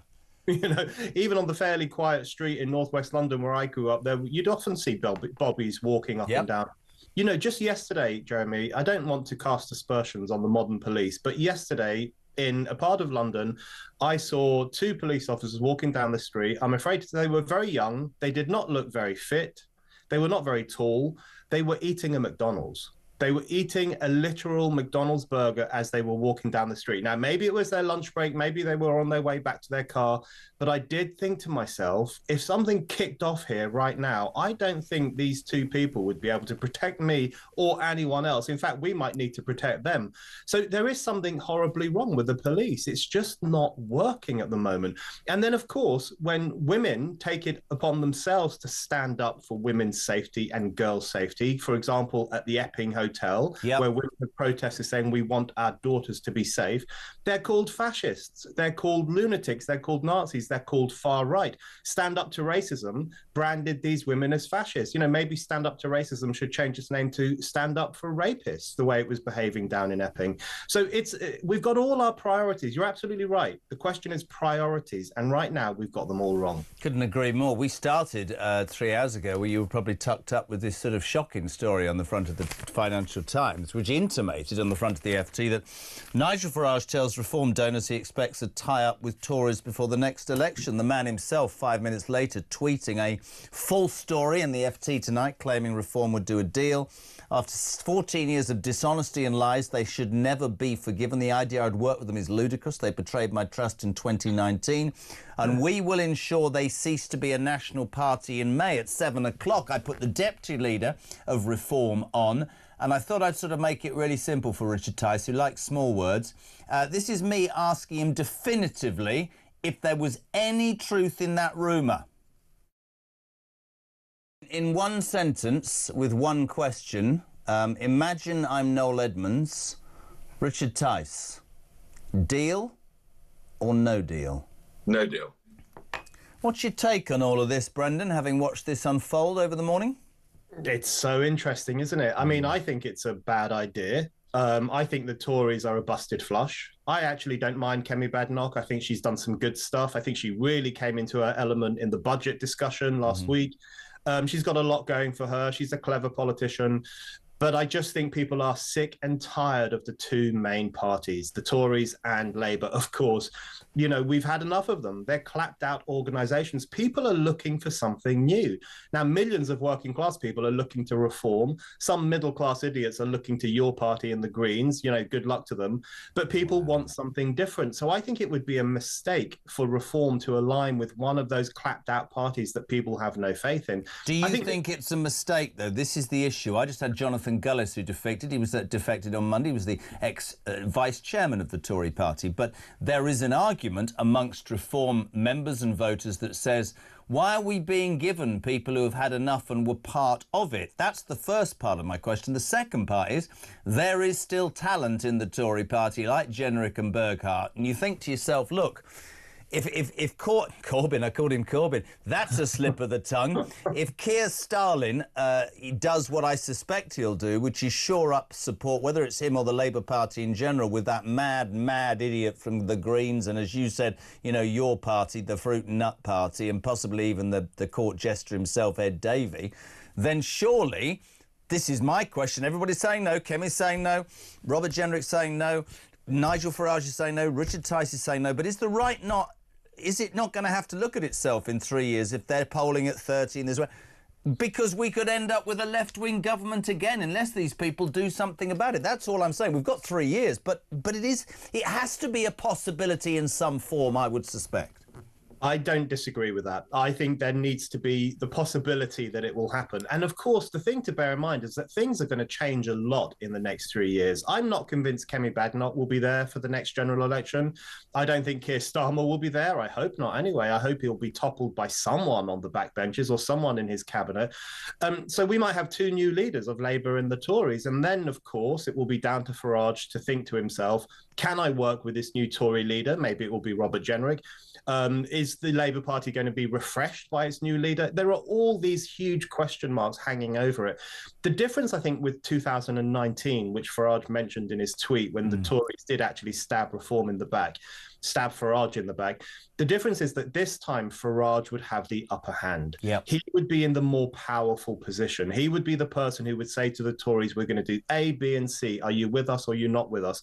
So that's a big difference. And that might make it a good case for Reform working with some party that might help it get into office. Couldn't agree more. Other big news of the day, honestly, I've got to play you this. I'm going to call him Lammy Dodger from now on. David Lammy's idea of dealing with an 80,000 backlog in Crown Court cases was finally revealed yesterday when he said that half of all jury trials are to be scrapped under plans to tackle the record Crown Court backlogs. Most people, from a sane point of view, would go, hold on a minute. Being judged by a judge is one thing. That's one person. He might be biased, he might have an agenda, but 12 democratically selected across the divide, politically, socially, sexually, morally, of your peers is surely a safety net that we want. Yesterday, Shadow Justice Secretary Robert Jenrick slightly laid into Lammy. Listen to this. Like the prisoners under his watch, he's been a man on the run, the Lammy Dodger of this sorry charade for a government. But now today we are blessed with his presence, and his past is catching up with him, because the best opponent of the Justice Secretary's plans to curb jury trials is the Justice Secretary himself. In 2020, he said, criminal trials without juries are a bad idea. You don't fix the backlog with trials that are widely perceived as unfair. In 2017, in his report into prejudice in the criminal justice system, he found juries, and I quote, act as a filter for prejudice. But now he's become Justice Secretary, he's scrapping the very institution he once lauded. Which is it? Will the real David Lammy please stand up? Nick, what do you make of this? Nick? Hi, Jezza. It's Nick from Mansfield. I don't know whether to laugh or cry. They've got folks saying, oh, we need to vote Conservative. Look at the good things Kemi said. Yeah. Thing is, you know exactly what you're going to get if you vote the Conservatives in. Exactly what you had last time. Mass immigration, all lies. I mean, when you've interviewed like people like Matt Vickers, or any Tory MP, to be fair, they all still insist, oh, everybody agrees we must get to net zero. No. If you vote them in, it's still 2030, not a change. Brendan, so much to think about there. Let's start with Lammy. What do you make of this? It's ludicrous, isn't it? Yeah, Lammy Dodger. What a great line. Even David Lammy had to laugh at that one. It's perfect. But, you know, let's get serious here, Jeremy. We live under a tyrannical government. We live under a government that locks people up for what they say on the internet. We live under a government that wants to bring in digital IDs that it can keep an eye on everyone all the time and see what we're up to. And we live under a government that wants to deprive us of the ancient liberty of trial by jury. If there was another country overseas doing these things, Starmer and Lammy would be lecturing them and calling them a banana republic and telling them off for breaking the rules of democracy. But all of that is happening right here in Britain in 2025 under a Labour government. They're taking away our speech rights, our jury rights, and our right to go about our lives without having to carry papers. This is a seriously authoritarian government. They call populists authoritarian, but the true authoritarians in this country right now are these managerialists, technocrats, and idiots who are in Downing Street. Do you think that the fabric, I mean, I sort of see the jury thing as the fabric of a major part of our democracy. I mean, they're telling me that the way to deal with this is to get rid of juries. What about Nightingale hospitals that popped up during COVID, you know, for 4,000 patients and 3 people got treated? Why can't we create Nightingale courts? Why can't we train? Why are we incapable, it seems, Brendan, of doing the things that need to be done properly, efficiently and quickly, whether it's stopping the boats or dealing with overcrowded prisons or dealing with a backlog in the justice system? Why can't we get our heads out of our backsides and get on with it? We pontificate so much that the very basic things that I always thought we were quite good at are being lost, aren't they? You know, we are constantly being made to suffer for the mistakes of the government. Yeah. That's what we're currently living through. So the fact that there is this huge backlog of cases, which is actually a very serious problem, but we are made to pay the price for it by having our fundamental rights taken away, our right to jury trial. They can't control the borders. The government officialdom can't control the borders. We are made to pay for it by being told we have to have digital ID to stop people from working illegally, and by having unknown men, unvetted men from overseas in hotels at the end of our street. We are constantly having to pay a high price for the absolute calamity of officialdom that we have right now. That's the real scandal with the jury trial thing as well. Yes, there's a massive backlog, but it can't be fixed by taking away the fundamental rights that have defined this nation for more than 800 years. Do you have hope still? Because if you sit where I sit every morning, it is genuinely quite depressing, because you end up thinking, how and when can any of this get better? Do you believe it can get better? I do think it can get better. Not under Labour, that's for sure. They've got to go. That's the starting point. But there are 2 discussions going on right now, Jeremy, and you have these discussions all the time. The first is the absolute uselessness of this government we're all living under. And the second is what's going to happen at the next general election. Yeah. I hear people talking about that all the time. As you say, it's on the front page of the papers today. Will Farage cut a deal? Will he not cut a deal? So there are 2 things going on. We're all thinking, God, I can't believe how rubbish this government is. Yeah.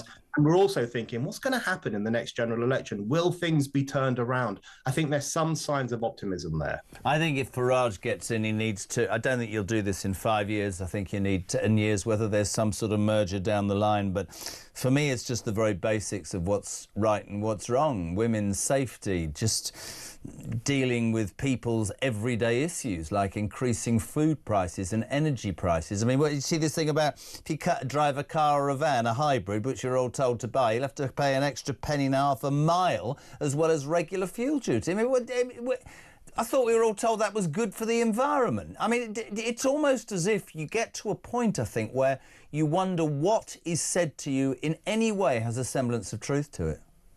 Well, this is the other issue that I sometimes can't even bring myself to think about, never mind talk about, which is the economy. They're driving the economy off a cliff edge. You know, there's this new study which says that British growth is going to get even worse as a consequence of the budget, as a consequence of the tax hikes. They don't know what they're doing. They can't grow the economy. They can't keep women safe. They can't police our borders, and they can't guarantee that we will have the freedom to speak and the right to trial by jury. They can't do anything. This really is the worst government I can remember. It's always great to have you on, my friend. You know, I love having you on. We appreciate your time. Brendan O'Neill, chief political writer at Spike. To the ad break. Got a brilliant call after the break, actually. Neil on juries. Good morning, Neil. Morning, Jeremy. Neil from Basingstoke here. With regards to losing juries, I did jury service a couple of years ago, and it was a manslaughter case. And the important thing is, it's all well and good for justice, it's all well and good it's fair on the person having the trial. It's also important for the people on the jury, and hence the public, to have their ability to to try someone, to influence that, to feel like justice was done. And that happens when you're on the jury. I genuinely felt like justice had been done because I had direct influence over that trial. So, you know, it's save money all you want, but this is a really important thing. And as you've said plenty of times, it goes back to the Magna Carta. It's not okay just to bin it on a whim. In fact, it's that important. If he really wants to get rid of it, give it to a referendum. Cheers.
Big news coming this December. Our talkTV app is moving to the Talk app. You can watch, catch up and listen to all your favourite shows and podcasts anytime, anywhere, all on the Talk app. From Monday, 1st of December, the talkTV app will no longer exist, so don't miss out. So head over to your App Store or Google Play and search Talk now.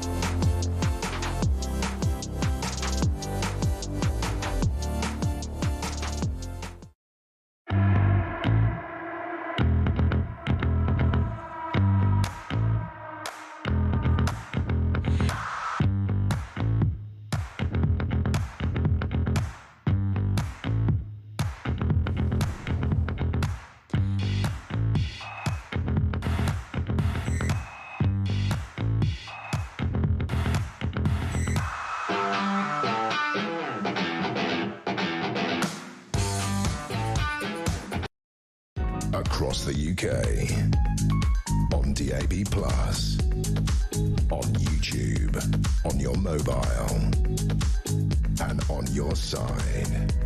This is Talk. Welcome back to Morning Glory, 9:27. Been talking about women's safety on the back of this report that was set up after Sarah Everard was horrifically murdered by that vile scumbag Wayne Couzens. A report out today just pointing the finger and saying that sexually motivated crime against women is still widespread. Only a quarter of police forces have implemented basic policies for investigating sexual offences. It's created such a response. Really appreciate this next call. Kim is in Manchester. Kim, good morning. Good morning, Jez. How are you? I'm great. Tell my listeners and viewers this story, because this is exactly what this show should be about. Right, the thing is, 2 years ago, my daughter's been to college. Soon as she went from school to college, from college to uni, She graduated 2 years ago, and it was the first time I've ever been into Preston, and that's where she graduated. All day we've had absolutely amazing time. So proud of my daughter. I was with my brother, and we said goodbye to her. And as we was walking out, we're walking up the road. I was walking like a couple of feet in front of my brother. Next minute, this guy was walking towards me, and he had enough room. There was nobody else. There was just me and him on the pavement. And as he walked past me, he turned round to grab me back, and my brother saw him and literally pushed him away from me. I was so frightened. We walked a few feet, and we saw 2 police officers. We told the police officers what had happened. They said, "Oh, we'll just look into it." Never heard anything else. It was awful. And I think the thing that really gets me about that, and people who go, a man grabbed you felt that he could do that in the first place, but you've got 2 police officers who go, we'll look into it. Patently, they won't look into it. I get really fed up, okay, hearing constant criticism of the police, but wait before you jump. I also understand people's frustration. I don't know whether it's the bosses of the police forces, I suspect it is, or government. But men and women in that uniform should be on the street. That bloke should have been flat on his face on the floor in handcuffs and taken into custody for attacking you. But that won't happen. It's like you can go to a shop and nick under 200 quid's worth of stuff by stealing it and the police won't come. What happened to the police officer that would walk up and down on the beat, right, getting information, putting people away when the old lady back door and is knocked down and she's stolen from, they would go round, put on a new lock, stay 4 hours, have a cup of tea, make themselves part of the community. That's all gone, hasn't it, Kim? It's just not about anymore. Well, the thing is, she graduates again this year on the 9th. Go. In Preston, and I'm absolutely terrified of going to Preston. I'll tell you what, listen to me. Take 2 brothers or 2 men. Do not let your daughter down. But most of all, and I'm being straight, don't give scum like that the opportunity to scare you off a massive day for your daughter. Don't. Yeah, but I am so proud of her. 2 years ago, she graduated as a social worker. This year, she's graduating to criminology. It's amazing, mate. And I'm so proud of her. Well, then don't let scum like that put you off from one of the biggest days of your life, my darling. And keep it talking. Thank you so much for sharing the call, all right? OK, thanks, Jez. Thanks, Kimmy. 9:30 live across the UK. I mean, we weren't going to get through the whole show without this, were we? Oh, God. Andrew Mountbatten, Windsor's rent scandal yesterday triggered a probe, dragging in other senior royals. MPs announced an inquiry into all homes owned by the Crown Estate. The Princess of Wales has sent a Christmas message about the importance of acts of kindness in times of fragmented, uncertain unhappiness. But dominating the royal news today is Meghan, oh God, has revealed her Christmas cracker love letter to Harry, the Ginger Whinger, and toys for Archie and Lilibet as her holiday special lands on Netflix. So whatever you're doing, Alarm Clock Britain, hopefully you're in bed, just pin back your luggles. If you're on YouTube, take it away, because this is the woman who used to stand at box 23 on the American version of Deal or No Deal in a Boob Tube, but now she is apparently Meghan of Sussex. Take it away, love. Embracing traditions. I like this. There we go. And making new ones. We are now in the It's pretty jolly here. Let's go craft. Heyo. It's so pretty. So easy and elegant. It's better the next day and everything turns red. It's so festive. Being a hostess or a host, it's about making people feel comfortable. You can do things that make people feel a little bit more seen. See? Let the festivities commence and embrace the special touches that bring you joy. Should we see if this works? One, there we go. 2, 3. Oh! Rupert Bell, good morning. Yeah, good morning, Jeremy. I've got a slight bit of sick in my throat. Sorry, happy Christmas. Well, honest to God, man, what is wrong with us? Well, I don't know. I think it was about 3 minutes we got the first elevation. which is she was elevating something. Anyway, we open up by going around. Been told how to decorate a Christmas tree. Because I've been on coming on to you, I haven't watched it all, but I haven't watched the bit with Naomi Osaka, who is obviously a very decent tennis player, but she's one of the guests. The rest, I mean absolutely nothing to me. There's a restaurateur, there's an advent calendar. Harry does, I'm told, make an appearance at the end for the last 5 minutes. What, sat on the top of the tree? But it's the same old smiley fake shtick. It's just, and I use my words very carefully. You did that very well, Belly. I just, because I'm a royalist, and I know that the royal family is under siege, and we'll talk more about Andrew in a minute. But how it demeans what the royal family means to me. It demeans even for a woman who's all about women's rights and finding an equal footing. Does she not realise, and I'm struggling not to swear, Christian, that she just looks like an idiot, that she looks like an attention-seeking, money-grabbing, shallow, narcissistic pain in the arse? Also, the other thing is, I'm not sure I can add to that, but what I will say, because you sort of left all avenues closed there, yeah, I have, Jeremy. Sorry. But more importantly, she talks about family. Yep. And the family time at Christmas. Well, the only person she's probably having to Christmas is her mum, Doria, because the rest won't be coming, and Harry's not got any family coming. So, that's where it all seems to unravel. You can tell us how to have a happy family Christmas, but in her case, it's finding some B-list celebrities to come along, and maybe not even B-list, that may be giving them too much credit, but actually to come along and be part of something. We obviously know it's been recorded, it's been sort of, the way these Christmas programs are done, months in advance, obviously, whether it was filmed around Christmas last year, which would have been authentic, maybe we should be seeing, and I don't know whether we do, because I haven't seen it all, Archie and Lily opening their advent calendar or something, but we don't, but the family, I don't know whether we see that. I don't think we do. But more importantly, that family thing she's talking about, well, both of them now do not have any family coming to their Christmas. So funnily enough, I will not take lectures on a family Christmas from someone who has no family as part of her Christmas because of what they have done over the last couple of years. So go Belly, give it some. Now, you and I are both royalists. Andrew Mountbatten Windsor's rent scandal yesterday has triggered a probe. This is Geoffrey Clifton Brown, who is the chair of the Commons Select Committee, have demanded a probe, dragging in other senior royals. All royal homes owned by the Crown Estate has sort of caused, they're going to look into this. There's public outrage after Andrew's peppercorn rent at Royal Lodge. She'll be there till February. He's moving to Sandringham. Suddenly, MPs want to know who gets what, how much they pay. This was presumably behind the thinking of getting rid of Andrew Mountbatten Windsor, but it's not going away for the royal family, is it, pal?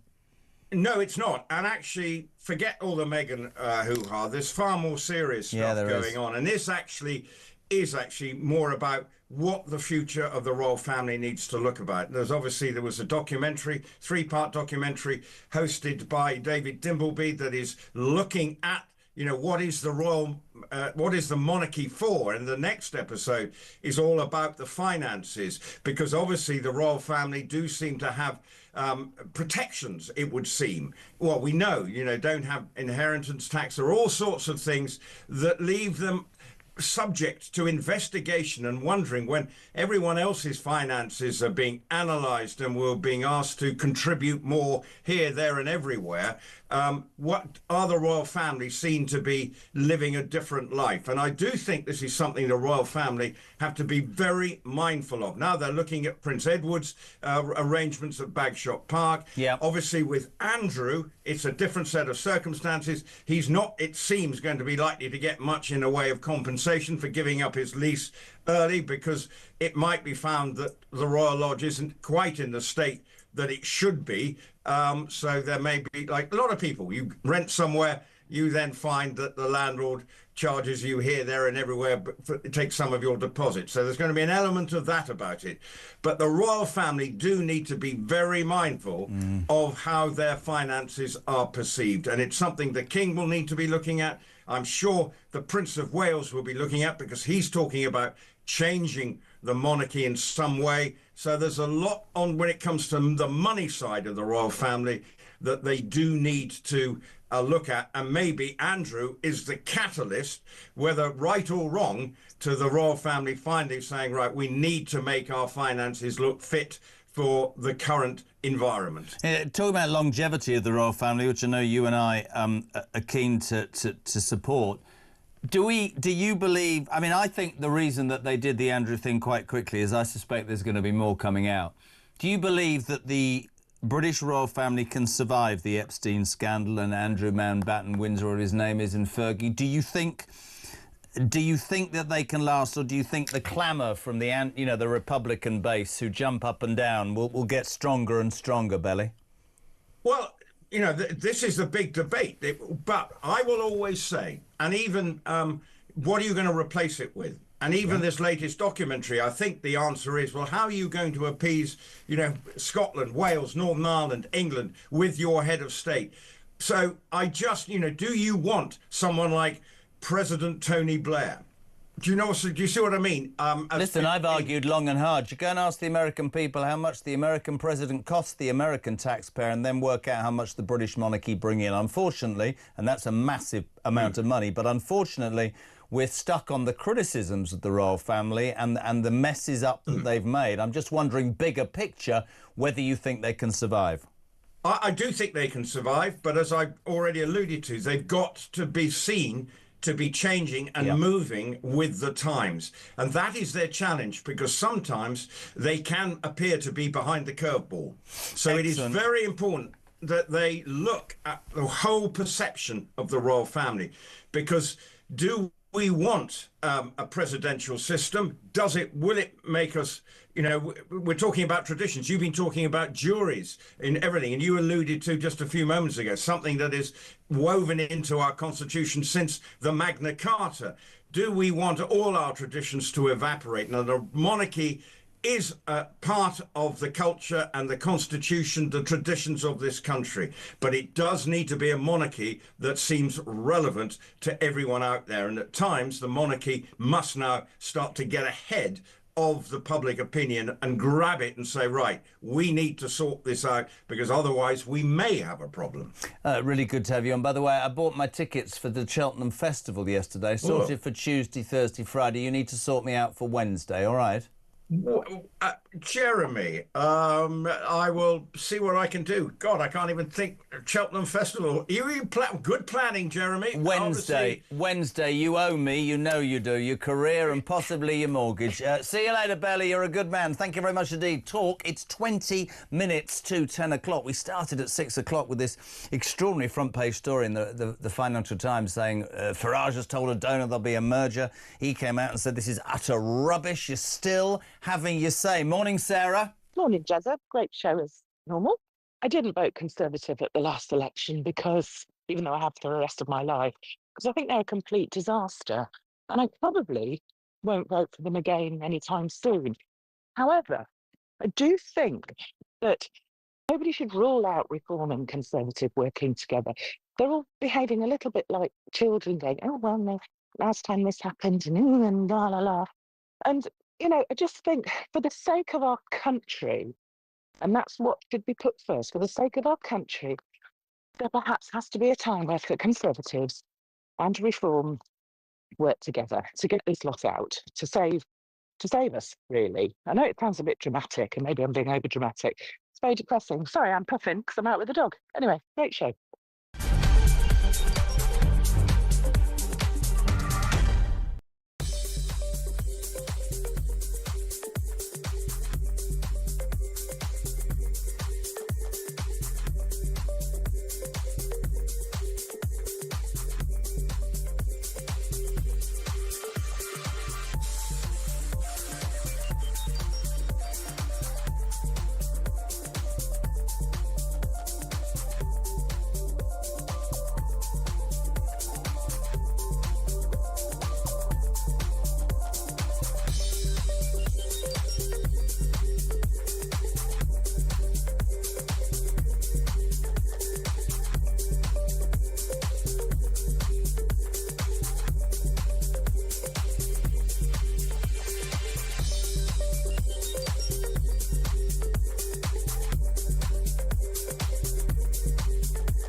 Across the UK.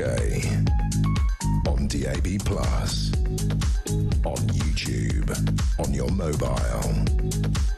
And on your side. This is Talk.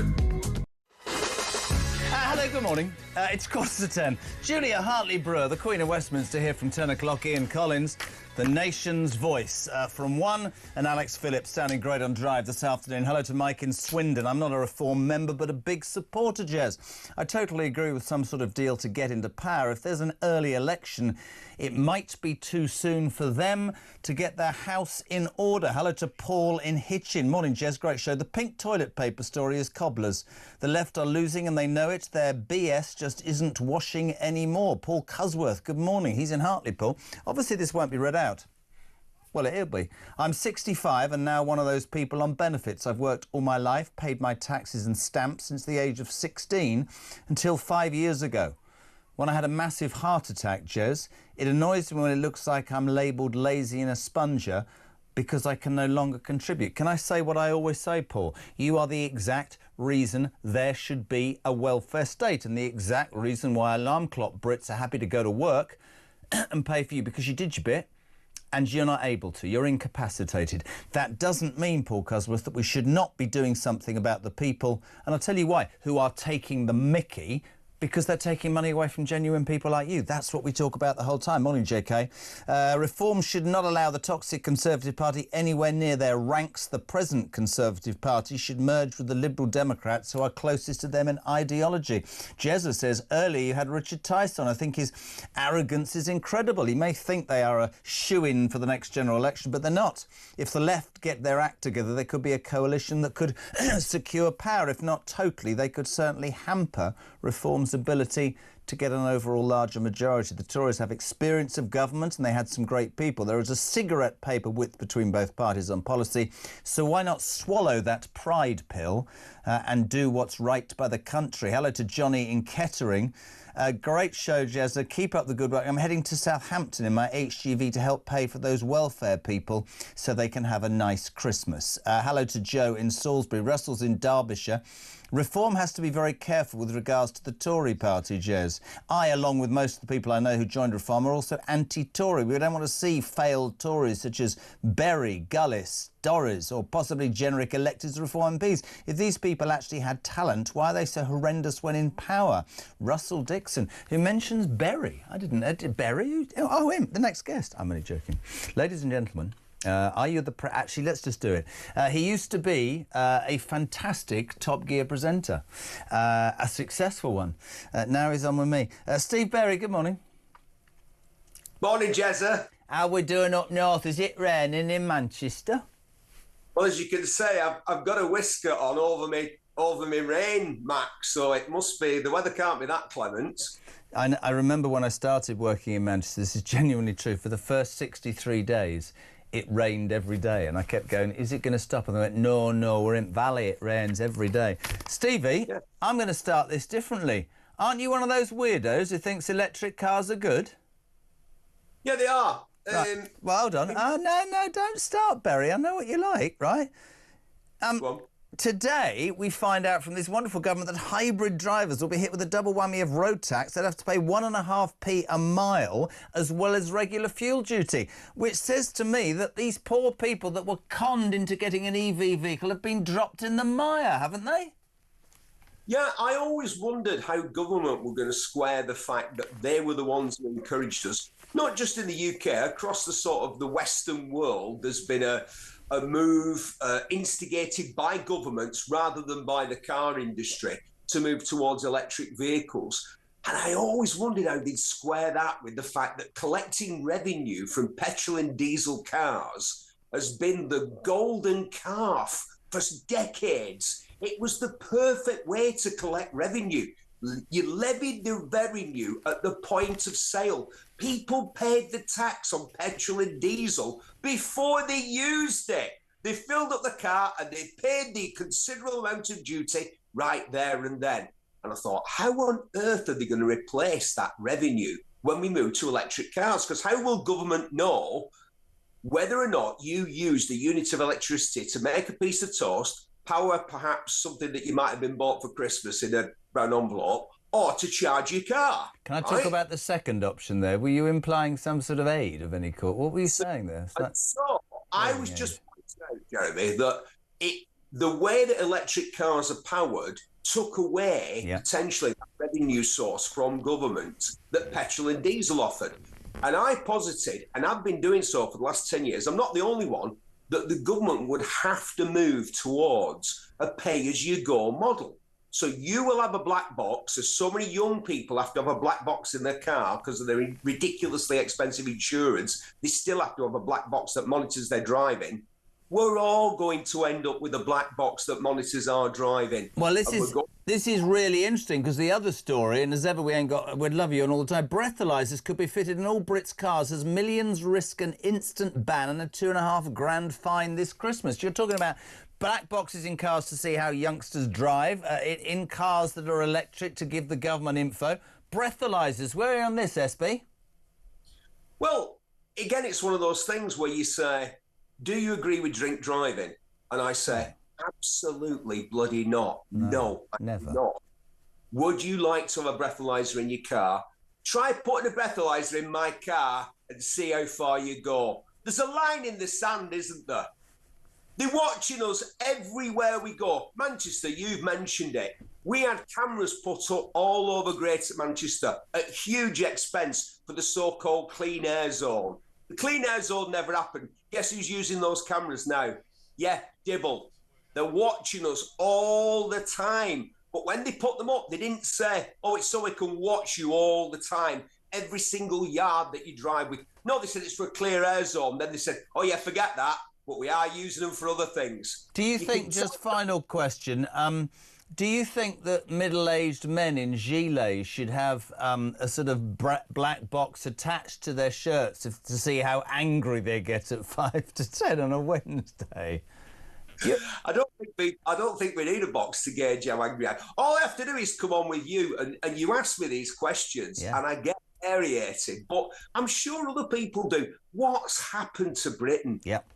Breathalyzers in our cars, cameras watching us all the time. And yet women being attacked in the streets because we ain't got any police to do the average job that you're supposed to. You can't go to a hospital and you can't see a doctor, you can't see a dentist, but you can go to prison for 30 months for simply writing some hurty words. We've gone nuts, man, and you and I, the older generation, have to keep fighting. And by the way, that gilet, do you know what, I'm sat here, this is genuinely true, I'm thinking, oh, that looks warm. That's what happens to us. Next will be dressing gowns and slippers. I've got a thermal vest on underneath it, if you want to see it. Do you want to see that? No, mate, get off. Thanks very much indeed. Steve Berry, live and exclusive on Talk Breakfast. Legendary man. Loads of people still trying to get on. What's this, Jez? Rob from Middlesex. I've been on jury duty before, and the process is more robust and safe than a single dictatorial judge any day. Lamb is an idiot. Sarah, morning, Jez. Loving how Reform and the Conservatives are dancing around the merger question, especially as it would give Starmer ammunition to PMQs this afternoon. She says Reform could have peaked too soon and the Kemi party is coming on strong. Philippa, a bit of an off-the-wall idea about the police problem, Jez, but how about getting them to go on the beat and be around parks and unsafe areas to play for us? Don't be ridiculous. You're being stupid now, aren't you, Stuart in Chester? What happened to the Nightingale courts, Jez? They worked during the pandemic. Absolutely right. Talk Breakfast.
Big news coming this December. Our talkTV app is moving to the Talk app. You can watch, catch up and listen to all your favourite shows and podcasts anytime, anywhere, all on the Talk app. From Monday, 1st of December, the talkTV app will no longer exist, so don't miss out. So head over to your App Store or Google Play and search Talk now.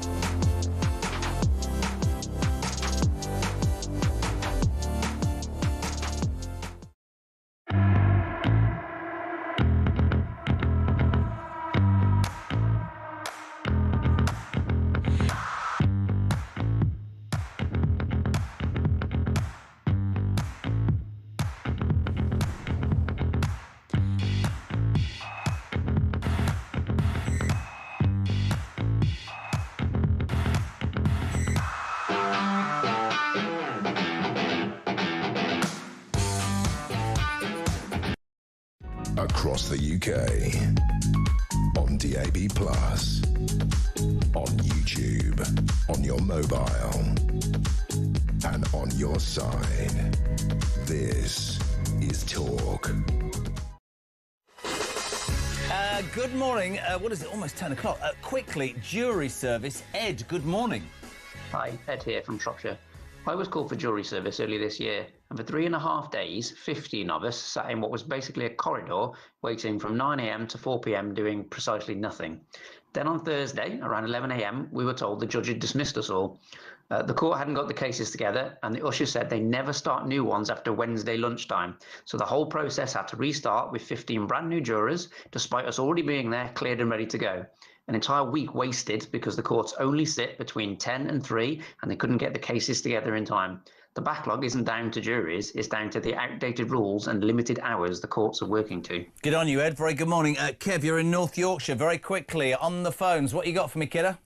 It's about your interview with Esther back there this morning. She said that the Tories were trying to go back to their roots. Well, the problem is with their roots is they're intertwined with the tree next door, which is Labour. They've been such a broad church that they're not a Conservative party, and they've only just changed their tune because they've been decimated at the last elections, and they're not going to change. They're never. Anybody that votes for them is just voting for more of the same again and again and again.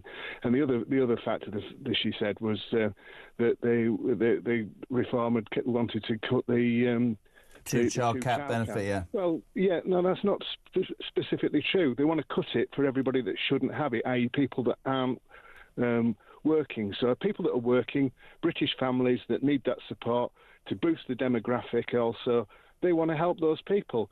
So it's not just cutting the two-child gap. These people are just using any method whatsoever to smear the Reform Party, and we'll see this grow and grow and grow and grow. They'll do anything to try and smear the name of either Farage or the Reform Party.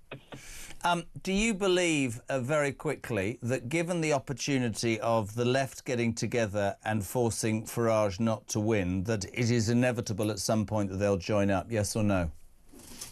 No, I don't think it's inevitable. I think Reform just need to stick to the guns. People need to see the light. Anybody that votes for Conservative or Labour is voting for more of the same, and they deserve everything they get if they vote for them again and they get back in. They need to revote for Reform, something different. They've always stuck to the guns and just promoted exactly what they believe in. Good man. Kev, I've got to go. I've got to go. You're an important man, but not as important as the Queen of Westminster. Julia Hartley-Bruce, right in. I totally think, look, there's no way either Reform or the Tories could say they'd do a deal before the election, because loads of their voters deliberately are choosing them as opposed to the other party. In the event that neither party has a majority, they will do a deal. I think it could be very clever, you see. I think there's a few talented people, but I think this sort of drain is not good for Farage. But it's quite interesting. He came straight out with the tweet at 6 o'clock going, this is utterly ludicrous. As he has to say. Very interesting morning. Morning. Do you have an electric car? Of course I bloody don't have an electric car. I've got a diesel, and proudly so. I've spent most of the morning doing women's safety. Isn't it absolutely appalling, that report, the Sarah Everard report, the report that says that only a quarter of police forces have brought in any measures whatsoever? I heard stories all morning from women.